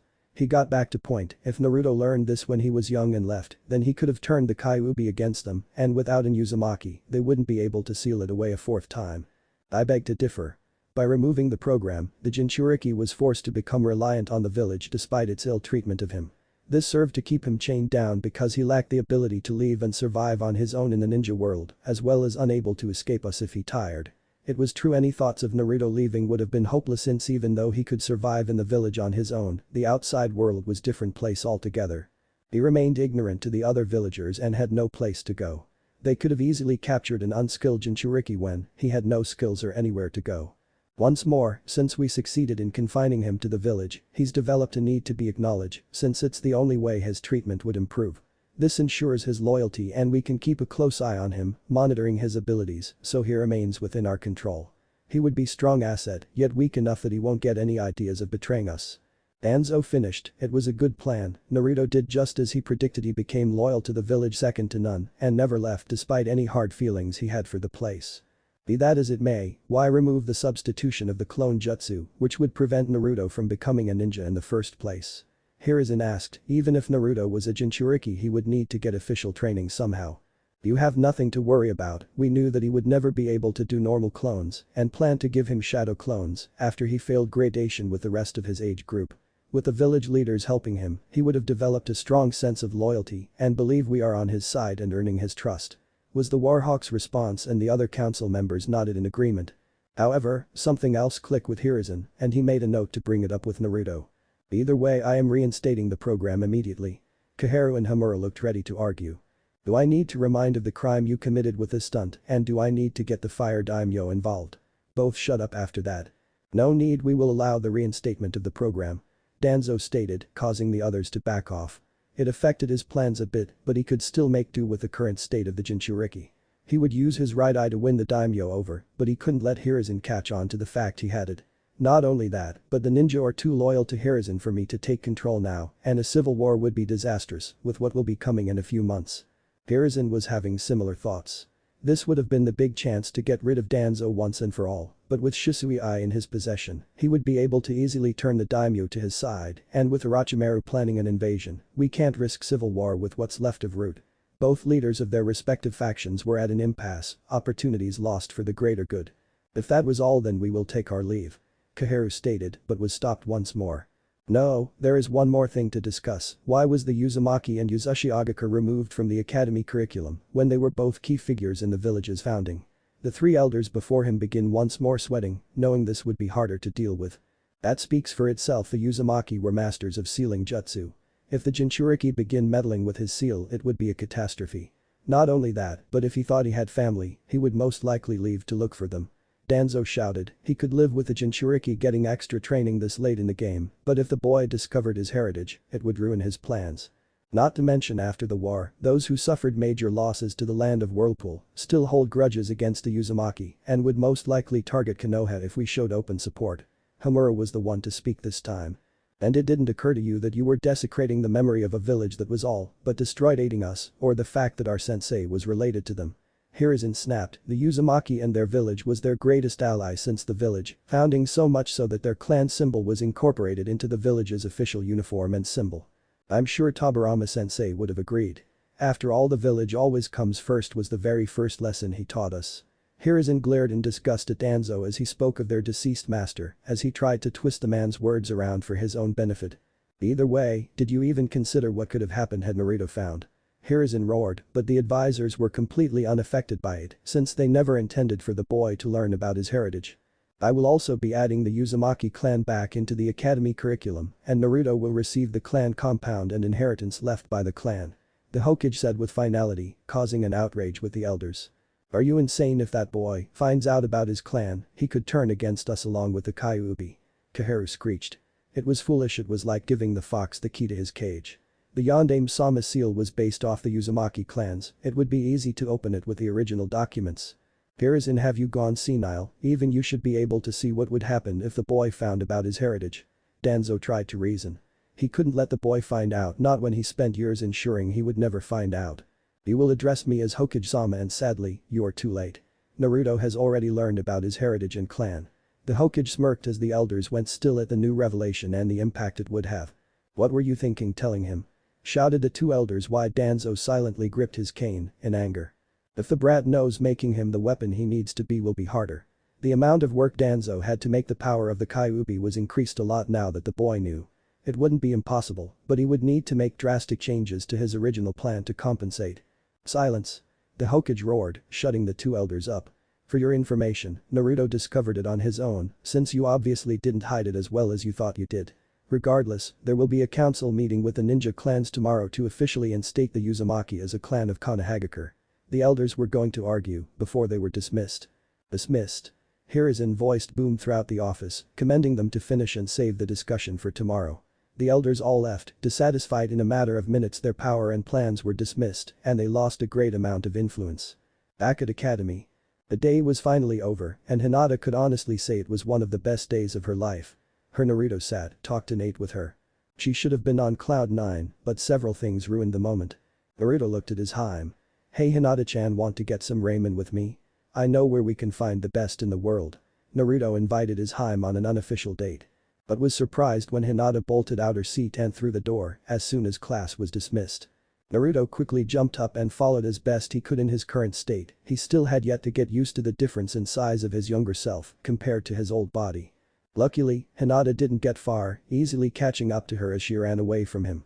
Grabbing her arm, Naruto shouted. "Hinata-chan, what's wrong?" Concern lacing his voice, thinking that her family was the source of her distress, knowing full well they treated his Haim terribly before the Chunin exams. However, that was not the cause as Hinata turned around and did something he never thought she would. Before Naruto knew it, he was coughing on the floor, having received a gentle fist strike to his stomach. Looking up weakly, his heart broke as he saw the teary face of his beloved crying, her Byakugan active and filled with pure fury. "You're what's wrong? You big fake, how dare you transform and imitate my Naruto-kun?" She bellowed in outrage. It couldn't have been her Naruto-kun. Sure, there were some similarities, but as someone who watched him for many years, Hinata could see all the inconsistencies that built up as the day went by.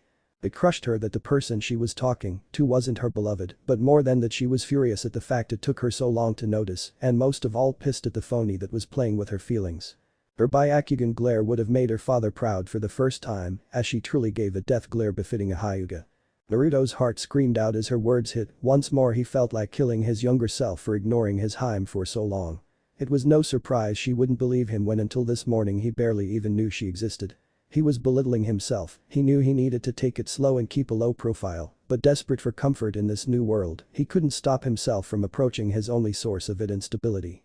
His Haim was the only one he could go for comfort and love he never had in his past life, and even though this Hinata was so similar, he was once again reminded that this wasn't the same woman he married and had 2 children with. Though they were still the same person, she didn't have the memories he had of another life together. But now he was paying for his lack of restraint as his worst nightmare came true a second time. His Haim, the light of his life, was rejecting him. "Hinata-chan, wait, I really am Naruto, I swear." He pleaded, but they landed on deaf ears as Hinata slapped him across the face. But this wasn't the same as when she gave him a gentle slap to knock sense into him when he was being stupid. No, this was far worse. It was slap filled with anger and something he never thought his Haim would look at him with. Loathing. Naruto recoiled from the blow. Hinata was breathing heavily, her shyness disabled by the sheer anger and hurt having her heart and pure love messed with caused. "Don't you dare say another word. My Naruto-kun would never do the things that you did. He would never ignore Sakura. He would never talk with me, let alone eat with me. But most importantly, he would never call me Hinata-chan." Each of her declarations was like an arrow to his heart because it was all true. Naruto wanted to cry for his beloved. "Hinata-chan, I'm so sorry." But Hinata wasn't through. There was still a tone of anger left and her final words left Naruto broken once more. "Naruto-kun doesn't even know I exist," she shouted before leaving the broken boy alone. Naruto came back in time to see his Haim leave, calling out to her, trying to stop her and fix the situation. "Hinata-chan." But his Haim kept running away from him. All he could do was watch, tears in his eyes. His heart and spirit broken once more. Naruto was walking back to his old apartment, well, more like staggering back. He was in a daze as he walked through the village, being reminded that he was no longer in the village that he came to truly love and call home. The villagers glared at him and gossiped behind his back, the respect he spent years building gone. It hurt so much, being back in the darkest time of his life, no friends to take away his loneliness, no one he could truly open up to, and most importantly no family that loved him. He was all alone, a cage without village or true home. He may love the village, but it certainly didn't love him back anymore. Every step in his old stomping grounds reminded him of what he lost. He slowly made his way back, his eyes empty, his hair dulled as he swayed side to side like a drunk. The term dead man walking fit him perfectly because on the inside, he was dying. There was only so much pain the human soul can take before it broke. He entered the door of his battered apartment, not caring about there being a giant hole in it from his earlier attempts to figure what was going on. He dropped to the bed, lifeless, his eyes closed as his mental exhaustion caught up to him. Tears falling as his Haim crying face came to mind as she rejected him. He wanted her back, he wanted her to hug him, to reassure him like so many times before. but her warm embrace would never come. Without realizing it, the scenery changed to the watery void of what was left of his mindscape. Warm slim arms embraced him lovingly. Surprised, Naruto looked up to see his beloved wife. Her midnight blue hair long going down the slime of her back, her pale moon-like eyes, giving him love and reassurance, starlight pale skin was warm and soothing as it embraced him. "Hinata," he croaked, tears pure happiness fell as his wife once again managed to help him in his time of need. But it didn't last as her long hair turned crimson red, her eyes turned into violet orbs with pupils, and her face changed slightly. Naruto felt crushed as his wife disappeared once more, despite the fact the identity of the person was someone he longed to see, but she didn't make his pain go away. No, only his true love could truly do that. The new woman and boy looked in each other's eyes, tears staining both their faces. The women spoke in soothing and gentle tone. "Musuko." There in the void that was now Naruto's mind, empty and barren. Sad in this cold world, and the only source of light for its owner was Kushina, who was gently stroking her son's hair as he cried his grief away. Naruto was in too much grief over the loss of his wife, love of his life, to care about why his mother was back. He just hugged her tightly, wanting comfort in his time of need. Feeling a hand on his shoulder, turning his head, Naruto's eyes looked into blue eyes and blonde hair as radiant as his own. A small smile made its way onto his lips as he looked at his dad. His family was back. It wasn't the one he was longing for at the moment, but he was still happy that both of his parents were here with him. Kushina only smiled softly, tears in her own eyes as well. She was briefed on what happened, and though she still didn't quite understand or believe it, it was obvious her son needed his mother. There, Musuko."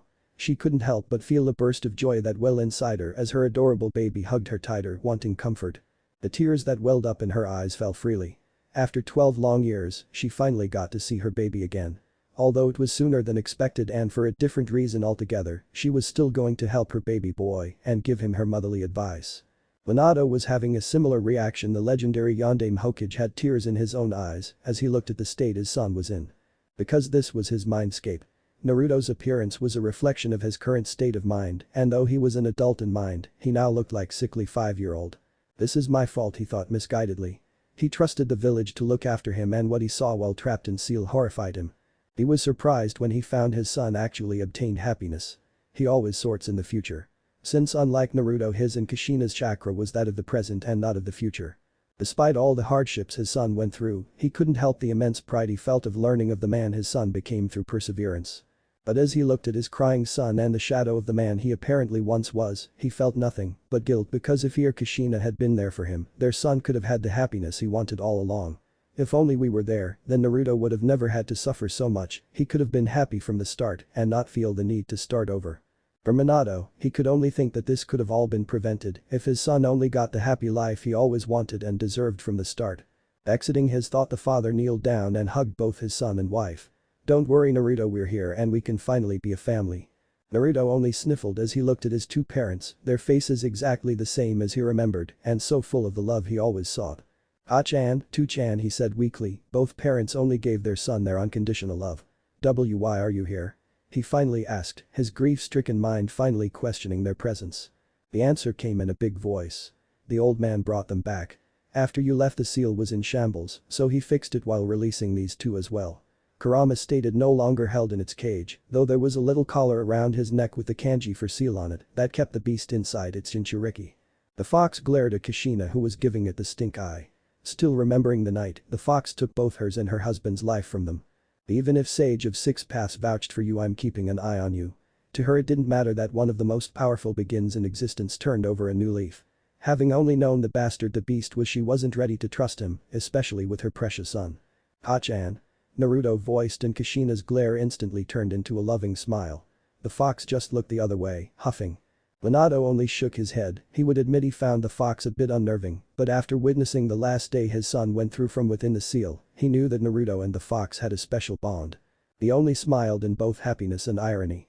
Here he was trusting his killer to have his son's best interest. When last he saw the beast, it was trying to impale said son. Minato was never one to hold grudges, especially seeing the endless cycle of hatred from his sensei and his own experience during the war. Looking at his son, he watched as Kushina put her hand on Naruto's cheek. "Now that's enough mopping, Naru-chan. It's time to get your girl back." Kushina chimed enthusiastically, a big grin on her face at the thought of her future daughter-in-law. It surprised her what her son went through, but the few memories she had of Hinata's mother and from her son more than made the mother think she was perfect for her boy. But instead of the statement cheering Naruto up, it only made his mood worsen from remembering that his own wife wanted nothing to do with him. Her tear-stained face showed up and all he could was cry as memory of her words hurt him so much. He would never call me Hinata-chan. Hinata wants nothing to do with me anymore, he cried. What was he supposed to do when the love of your life rejected him? How could he keep going when his love hates him all because he was too dense to see and approach her sooner? He saw flashes of his family. His son and daughter and most importantly, his wife and mother to his children. What's going to happen to Boruto and Himawari? Seeing her son cry and feel sorry for himself hurt Kushina so much and she wasn't going to allow it. She raised her hand to whisk her cheek and slapped him. Naruto only blinked, his cheek now stinging red as he looked at his mother who grabbed him by the collar and made him lock eyes with her. Her violet eyes glared at him with determination. Now you listen her Naruto, no son of mine is going to be a coward.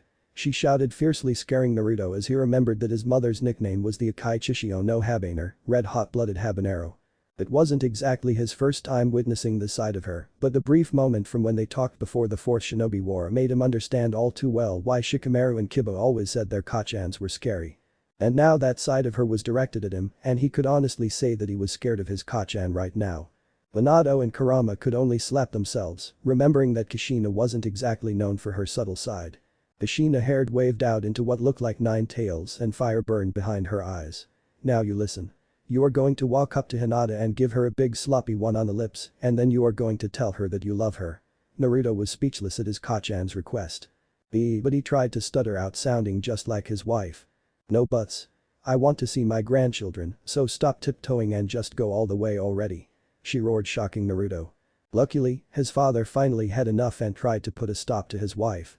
Now, dear, I think Naruto and Hinata aren't ready for that yet and should take it slower so Hinata gets used to the idea that Naruto does know and cares about her a lot. Kushina, turning her head, could only growl at her husband. Minato stepped back as the habanero infamous rage is pointed at him once more. Sorry dear, but I think the drastic approach should be taken. Hinata has waited long enough and drastic measures should be taken. And I want my grandbabies. Minato didn't really know what to do. It was obvious that Kushina only really cared about the last statement and wasn't going to calm down easily. Oh, please listen to the man for goodness sakes. Kurama bellowed at his former Jinchuriki. Kushina glared and growled at the fox, who happily returned the hostility. Oh, really furball? I think I know what's best for my son. She shouted back at the fox. Still having half a mind to put him back behind bars, but it would waste the chakra she has. Oh, please, it's obvious the brat's maid is more like Minato over there than you. It shot back. Kushina, teeth grinding in anger as she entered full habanero mode. Both Minato and Naruto backed away as Kushina's body darkened, her eyes became empty white filled with rage, and her fiery red hair waved around in 9 like tails as if it was alive. How dare you? I dare. Kurama roared, its blood-red chakra swelling around him, glowing full on red, and the beast's tail swiping behind it as it bared its fangs and claws. Without worrying, the Biju and Habanero rushed at each other with murderous intent. Right when they were going to clash and kill each other, a shout echoed throughout the dark void. Stop. Both beast and mother fell down to the floor. Looking up, they see Naruto with teary eyes, looking very angry. Both were pinned down by the boy's willpower. Sure, in his current state both could easily break out of his hold. After all, his control over his mindscape completely dependent on his state of mind that clearly wasn't good at the moment. But the angry and disappointed look he was giving them hurt them far worse than any words could. Even Kurama couldn't help the pang of sadness at seeing its partner look at him like that brought. For Kushina it was doubled as not only her son, but also her husband, was giving her a disappointed look as well. Minato glared angrily at both of them. I can't believe you two. I know that you've never seen eye to eye, but starting it here when Naruto needs support the most. His words were filled with anger, an undertone of disappointment that only made the two feel worse. But they both tried to say something back. No buts. Minato shouted just like his wife earlier. Don't you two think Naruto is much more important than you to spilling each other's guts? The words cut deeper than any sword and both could only mutter. I'm sorry. Sorry is not enough. Think about what you've done and no more fighting. With those words, Minato turned, Naruto releasing the hold he had over the two as his father carried him away.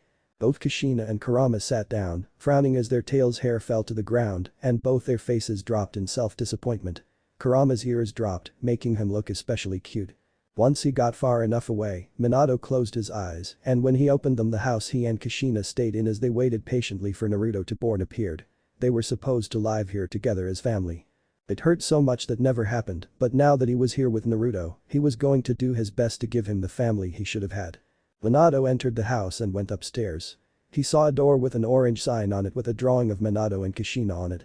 Their arms were open and the letters Naruto's room were underneath them. This was supposed to be Naruto's room as a child, it was filled with toys and cradle for him. But he never got a chance to enjoy it. With tears Minato opened the door. Instead of the baby room they prepared all those years ago, was an orange room filled with some toys and a bed for Naruto. Minato made the room in the image of a child's one, since Naruto's current state was that of one that needed guidance and care. He hoped that giving Naruto the chance at the childhood he never knew, but always wanted, would help him recover. Minato took Naruto to the bed and tucked him in, ruffling Naruto's hair, causing him to smile. "Otu-chan?" Naruto asked in a childlike voice. Whether it was his mind reverting to the state due to the environment or to cope with everything he's been through was unknown. But Minato only smiled, as he was having one of those father and son moments he dreamed of while Kushina was pregnant but never got to have. "What is it, Musuko? Do you think Hinata-chan will take me back?" Despite the childlike voice, it was an adult topic they were discussing. "Well, do you love her?" Minato asked, even if the topic was something never really expected, he was still going to do his duty as a father and help his only son. Naruto could only nod, he loved her with all his being and more. "Then just love her, even if she's not ready. As long as you continue to love her with all your heart, then your feeling will reach her and everything will turn out alright in the end." This made Naruto smile. "Thanks, Otu-chan." Minato smiled. It made him so proud and happy to hear those words. Ruffling his son's hair as he left the room. "Good night, Musuko." Minato turned off the light. When the door closed Naruto smiled for what felt like the first time in ages. He had his family back and it gave hope that he could get the rest of them back. Naruto falls into a peaceful sleep, getting ready for the harsh reality that awaits him tomorrow.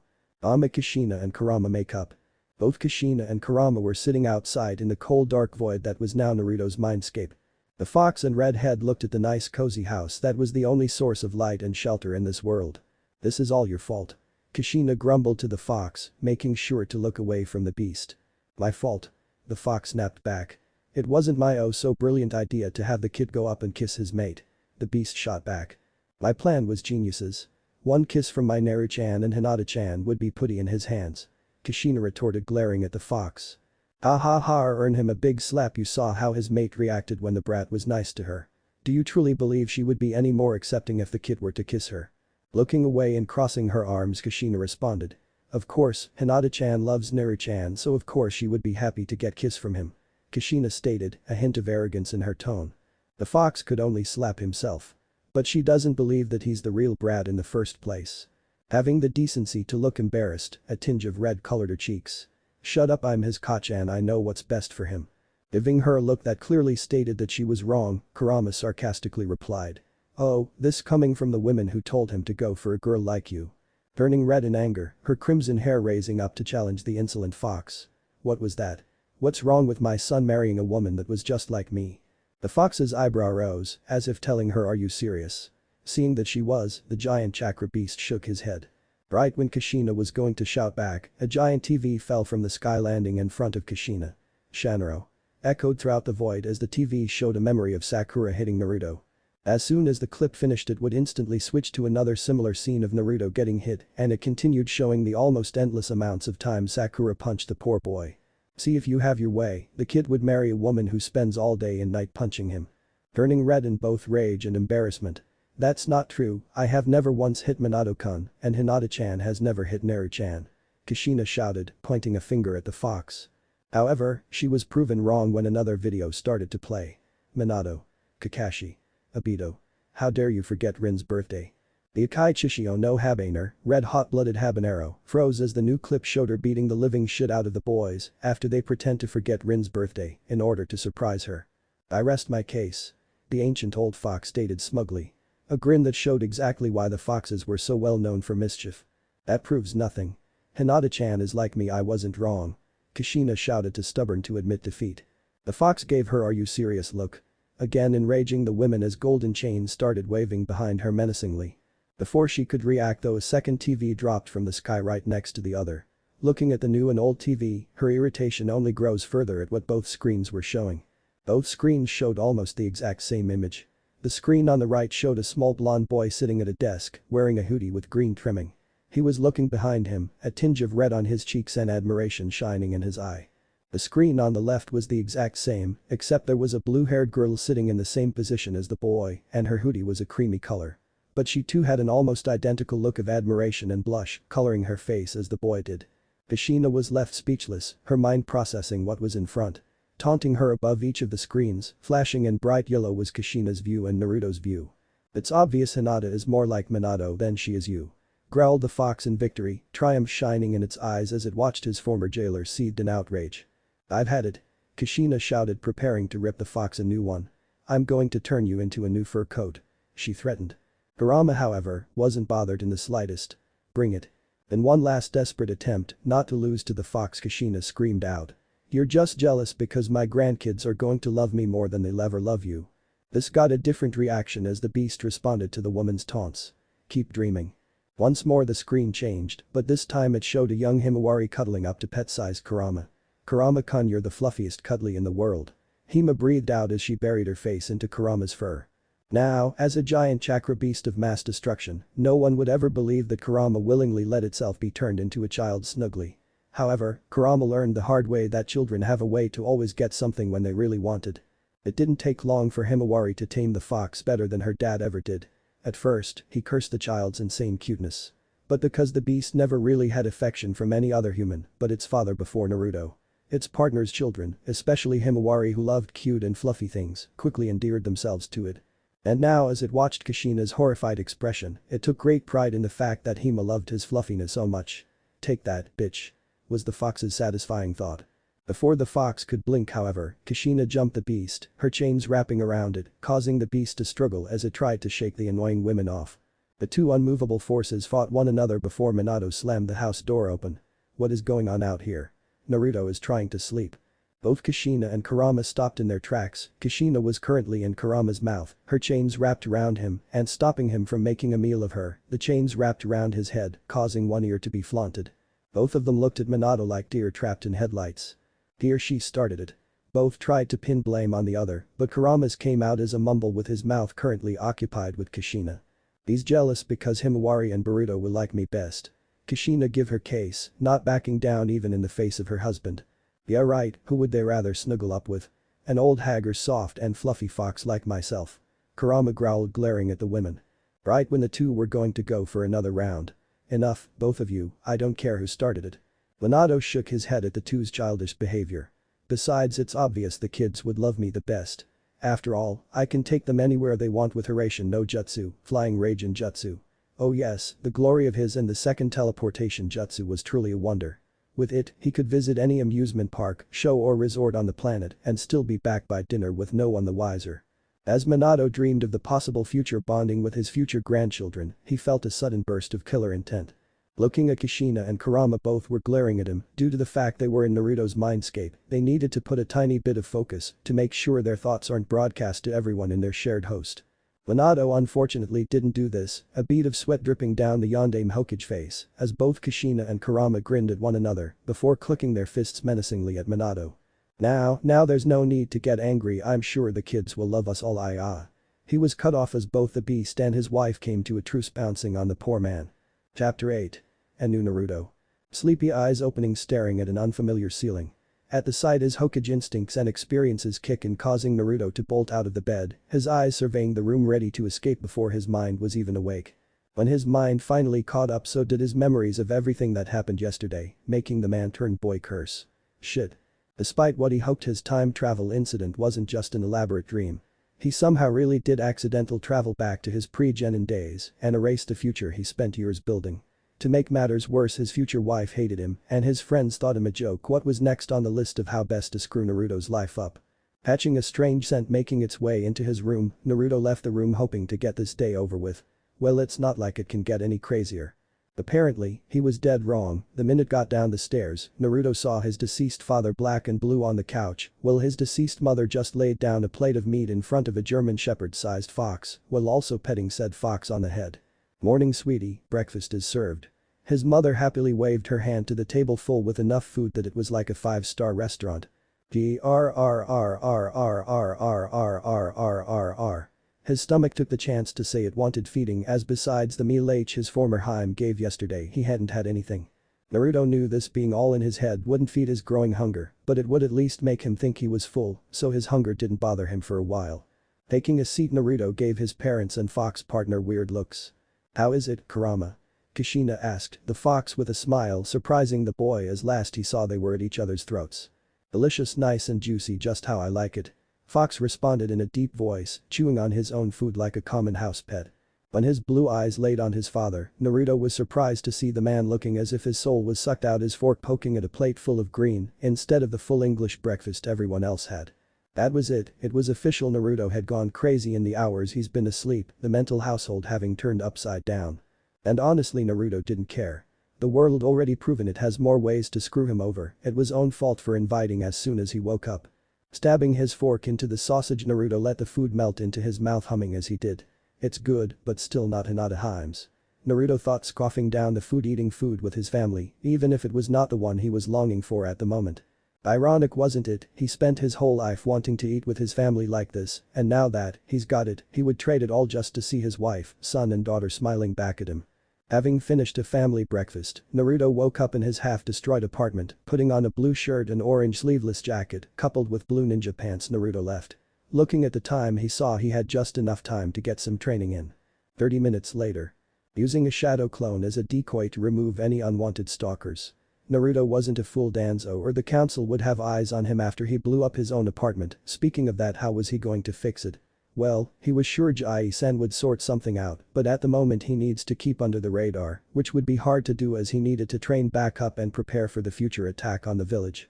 Luckily, he had shadow clones, all he needed to do is have one do his normal routine while he sneaks off to train and then swap back with none the wiser when classes started. No one would ever know he was gone in the first place. Going to the most secluded and unused training ground, he could so no one would chance on his training. Naruto made his famous hand sign with his fingers forming a cross. Page Bushin no Jutsu. With a shout, the training field was covered with almost 100 clones, all ready to do their part, having the same plan that Naruto had in mind. Most of them made the hand seal for Ram. Henge. With a shot and a poof of smoke, the clones transformed, taking on the appearance of Naruto in his younger days. There were clones of himself from when he saved his Heim from Toneri, him after 3 years of training with Jiraiya, and him during his Genin days. Right, you all know what to do. The clones nodded, splitting into groups based on size and starting to run through Taijutsu forms. Every few minutes, starting from the oldest looking clone, will dispel themselves in groups of 5. With the experience sent to him and the rest of the clones, Naruto will at least mentally adapt to his childhood body. Though this will do nothing for his muscle memory and reflexes, as he'll need to build those up himself. By having clones practices using the transforming jutsu working down from his future height will at least help him keep his new size in mind as he goes about day-to-day actives and adjust to his preteen body sooner. And after they caught up to his non-transformed clones, they will switch to chakra control exercises and do the same thing. At least the clones could help build up his chakra control back up to what it was in his past life. But that done, he started rushing to the academy before classes started. Sure, he had a clone taking his place, but after years of using it, he noticed clones had a habit of being a bit more liberal than him, and that would make matters worse, because who knows what trouble the clone will get into. Luckily, he found his clone waiting in the storage room he designated for them to meet up and swap places just before classes started. Unluckily, as soon as he dispelled it, he had memories of having stalked his Heim for the past 30 minutes or so. Oh, Kami, if someone really was following me, they're going to think me a weirdo. His only saving grace was that it seemed his Heim didn't notice, nor did she active her Byakugan to check. Seriously, how many more ironies was he going to get thrown into his face now? Instead of being the one getting stalked, he was the stalker. Leaving the room, taking some glue and other stuff to make it look like he came for some prank supplies, Naruto went to class, hoping it would be better than yesterday. Entering the room just on time, Naruto was happy no one looked at him too strangely after yesterday's PJ incident. He was going to get Iruka back for that, it was a promise. Looking to his Heim, catching her eyes having been staring at him since he entered, only for her to look away as soon as blues met lavender, an angry glare on her face. At least it was how it looked like, but to Naruto her glaring face just looked adorable and was more likely to make someone hug her than keep them away. Walking up slowly, so slowly that he took him a good minute till he was standing in front of his Heim. "Gee, good morning." Naruto started weakly, his Heim avoiding eye contact, not saying a word as he took a seat next to her. Trying to talk to his beloved only fell on deaf ears as his Heim refused anything from him, so convinced he wasn't her real crush. Oh, looks like we have some trouble in paradise. Ino watched from afar, a pink-haired girl was thinking along similar lines. I knew it, Naruto will back following me any second now. There was no way him and that stuck-up princess was going work out. Inner Sakura thought, already imagining how she was going to act after Naruto tried to win her back. She had her Sasuke-kun, so she would never say yes to his attempts of affection, but it's not like she could help it, either. It should be a crime for someone to be as beautiful as her. Iruka, and much to his dismay Mizuki walked into the class. Naruto was doing his best to suppress a glare at the teacher assistant. He didn't want to give it away, not before they could catch him in the act and lock him up for good. Iruka took roll call and started a simple lecture. His Haim next to him was surprised to find that he was actually paying attention somewhat. After the war and during his Hokage training, Iruka literally beat it into him to stay still and listen, especially when his teacher was hammering years' worth of material for his Jonin test. Now that he thought about, he never actually did that test and became Hokage while still a genin. Class continued and they got to the fun part, to jutsu spars, and luckily for Naruto, at least 40% of his clones were dispersed, giving him the hang of his new body. Naruto Uzumaki vs Sasuke Uchiha. Mizuki called out. After thinking about it, he realized almost all his matches were against Sasuke, most likely due to Mizuki Timi who rigged it so he would lose and get bad grades on purpose. Sasuke walked onto the field without a care in the world and Naruto couldn't himself, he wanted to knock off the smirk on both Timi's faces. Walking up, Naruto made the seal of confrontation, surprising the class and teacher seeing Naruto behavior for once. Sasuke did the same, seemingly not caring. Even Naruto, having been his best friend for years in his last life, couldn't read the unemotional Uchiha. The match started, neither moved, making the match more surprising as Naruto would normally rush in this time and end up facing the sky. Seeing the dope wasn't going to be the first to move, Sasuke charged, intending to finish it quickly. Naruto made no moves whatsoever as Sasuke approached. Sasuke Uchiha, the top of the class, found himself looking at clouds in the blue sky, a throbbing pain in his nose and gasping entering his ears. Heading up, Sasuke looked right at Naruto, who was standing unfazed, his right hand stretched out into a fist. At this point, much to the class's surprise, Sasuke had been downed by Naruto with a single punch. Sasuke-kun. Fangirls shouted in worry. Naruto Baka cheated, there's no way he could knock Sasuke-kun down. Sakura shouted, while all the boys wonder if it was true and if it was how they could do the same and teach the smug Uchiha a lesson. Sasuke, if you're unable to continue, I'll stop the fight. Iruka said with a smile, making the previously stunned Uchiha get up. No one else saw it, but he did. There was no trick to it like they thought. Naruto simply held his fist out as the Uchiha charged, not even enough to call it a punch, and Sasuke ran right into it face first. At this point, Iruka realized that all of Sasuke's bars had been him defending, and the Uchiha was almost never on the attack since the Uchiha Taijutsu empathized countering. Sasuke was taken by surprise, but the question is, would it last or would this become the top of the class's one weakness? I can't believe it, this dope knocked me down. Me and Uchiha. Not having learned his lesson, Sasuke rushed forward, throwing it straight at Naruto, who haphazardly dodged the attack, clumsily spinning on his pivoting foot. Sasuke was smirking at this, thinking the last attack was just a fluke, when he felt the force of something hitting his right cheek, and for the second time that day, Sasuke was on the ground staring at the class loser. Sasuke second down. Iruka called, this was bad, the Uchiha was panicking, the spars end from ring out, knockout, forfeit, and in this case 3 downs. One more and he would lose. Sasuke wasn't going to allow that getting into his fighting stances, as the rest of the class watched with looks of shock on their faces as Naruto landed a back fist counter, giving him a second down, while Sasuke was at null. A certain Hyuga watched with worried eyes, conflicted. No matter how she looked, it was her Naruto-kun, but something just wasn't right. Others didn't notice, but those 2 counters were not lucky and were done on purpose, advanced techniques done in a way that made them look sloppy, while there was actually no sloppiness in their execution. Sasuke black eyes glared at Naruto, the Uzumaki unmoving. Come on, come on. Sasuke thought, waiting for Naruto to go on the attack, but the dope didn't move. The time ticked by and Sasuke realized Naruto had no intention of making a move. He was in the lead and would win by decision when time ran out. The Uchiha wasn't having this. Sasuke wasn't going to lose to the dead last.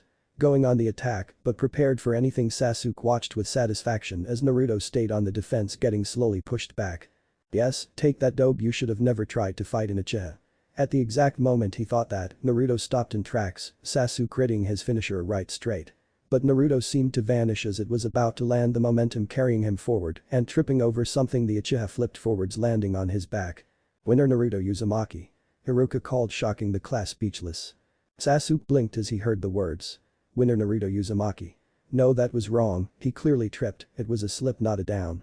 standing up to argue as he turned. Sasuke saw Naruto getting up from what looked like a crouch position, but that wasn't what had Sasuke's attention, it was the markings on the ground in front, a cold realization hitting him. He had lost by ring out. No, it wasn't just ring out, he had been completely defeated by the class clown. Naruto's position made it clear his ring out was on purpose, and with 2 downs, Naruto could have won with a third or even by decision. The last Uchiha was utterly defeated by a clanless orphan, the only way he could have pulled a comeback was by Koa ring out, but in the end Naruto knew that, using it to make him lose by ring out. What the hell happened to the dope? He asked, thinking back over the fight, and he was sure that those moves weren't flukes, but cold and calculating attacks to win. This was completely different from Naruto's normal rush in and hope for the best fighting style. No, the way he thought was closer to Sasuke's winning in the most efficient way possible, but there was something else, something Sasuke couldn't quite place. The class was silent as Naruto, the dead last, beat the top of the class for the first time with a ring out. It was so silent that you could hear the buzzing of insects coming from Shino, at least it was before it all went to hell. What? Every girl but Hinata shouted, kicking off a mountain of complaints. He cheated. There's no way Sasuke-kun could lose. Naruto must have done something. The Uchiha fan club shout one after another, refusing to believe their idol could be beaten by Naruto of all people. Seconds away from riot breaking out, Iruka took a deep breath. Quiet. The shout vibrated through the air as Iruka's head grew in size, turning even the most aggressive of fangirls into docile puppies. We all watched and it was obvious there was no cheating involved. The girls were glaring at Iruka only for the teacher to glare back at them, making them look away and switch over to glaring at Naruto. Oh boy, I only wanted to take me down a notch by making it look like a fluke, but the girls are still pissed at me, and if I say it was a fluke, that would only make me look weirder in Hinata-Hime's eyes. The time traveler thought desperately, his child self by now would be bragging to the whole village that he beat Mr. Genius, and him doing anything else would give away that he was acting strange. On the bright side, no one would hold it against him if he didn't brag, while an army of girls were giving him the death glare. Now make the sign of reconciliation. Iruka called, but Sasuke walked right past Naruto whispering as he did. You got lucky this time, but next team, his words trailing off, adding the usual dramatic Uchiha sense to it. Naruto just shrugged his shoulders, looking to his Hime, seeing her with Kiba rousing his jealousy. Hinata watched the fight with intense interest, but it only confirmed her suspicions that this wasn't her Naruto-kun. Sure, she was confident that if they didn't fight on sparring rules, her Naruto-kun could pull a win from the Uchiha, but with all the different rules that ended the match prematurely, even she knew that Naruto would at a huge disadvantage.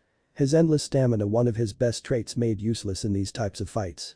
Unlike everyone else who refused to believe it or was taken by surprise, she was watching and could easily tell from start to finish, Naruto was in control of the fight.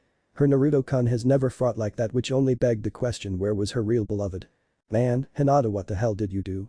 Naruto's like a different person. One Kiba in Inuzuka stated, it was odd for the dog Nin to talk to her, but having Naruto one-up him against Sasuke was something he wasn't going to stand for. Normally Hinata would a stuttering mess at the thought of someone she hardly knows striking up a conversation with her. But not this time she was actually happy the person who was speaking to her was Tracker and could help prove she was right and find her real beloved. Maybe he is a different person. Hinata slyly suggested, waiting for the dog Nin's reaction. Haha, yeah, right, that's Naruto, alright, at least that's what the nose knows, but wouldn't you have an easier time with those all-seeing eyes of yours? Kiba demonstrated, making a glasses-like gesture with his hands over his eyes. Hinata straightened up at this, not once did she consider using the Byakugan to confirm her suspicions. She wanted to hit herself for not realizing something so simple. She's seen Naruto-kun enough times with the Byakugan to know him by the back of her hand, and that even compared to Ninja Naruto's chakra was unique, having a mix of 2 colors that would blend together making a nice orange hue. Or the fact that his chakra was higher than the academy instructors, not to mention the odd seal on his abdomen that she saw. There was just no way an imposter could copy all of that perfectly and would tell her at a glance if it was her Naruto-kun or someone else. Going through the hand signs to activate her Byakugan, Hinata felt the veins around her eyes enlarge as chakra was pouring into them. As the world went black and white, Hinata sought out the Naruto-kun imposter, seeing him walking right over to her, his chakra a nice sea of yellow with bits of red flowing into it that would slowly turn orange as they were absorbed into the yellow sea. The seal so complicated that it made the cage bird seal of her family look like a doodle done by a 5-year-old. There's no doubt now this was her Naruto-kun, his chakra matched perfectly, the seal on his stomach was the same one she memorized in an attempt to figure out what it was, and she slapped him. Oh Kami. So, blinded by his new attitude, she had hit her Naruto-kun, called him a fake, and pushed him away. What if this makes him not want to be friends with me anymore? Her heart raced at the thought, her breathing becoming more rapid as panic set in. If he rejected her, she would be destroyed even more so knowing it was her fault after Naruto finally reached out to her like she dreamed he would. Hinata didn't feel the hand on her shoulder, her focus on Naruto as his chakra suddenly started spiking, shifting around almost as if it was attacking itself. Naruto was pissed as he saw Kiba place a hand on his Hinata-chan. To the protective future husband, it looked as if Kiba was making a move on her, infuriating the boy. His fists started to clench, readying to sock Kiba a good one, when suddenly he felt a sharp pain from his head. The vision of his beloved and Kiba went fuzzy as headache like no other assaulted him. Putting a hand to his head, he tried to keep it together and act normal, but the pain intensified until both Hinata and Naruto fell to the floor. The rest of the class, seeing Naruto as he fell, while Hinata fainted unknown to anyone else but Kiba, who caught her. What if Hokage Naruto and Hinata time travel? And thanks for watching my video till the end. If you enjoy this content, then do consider subscribing to my channel and leave a like if you guys need the next part, comment down, and thanks for watching the video and see you guys in the next video.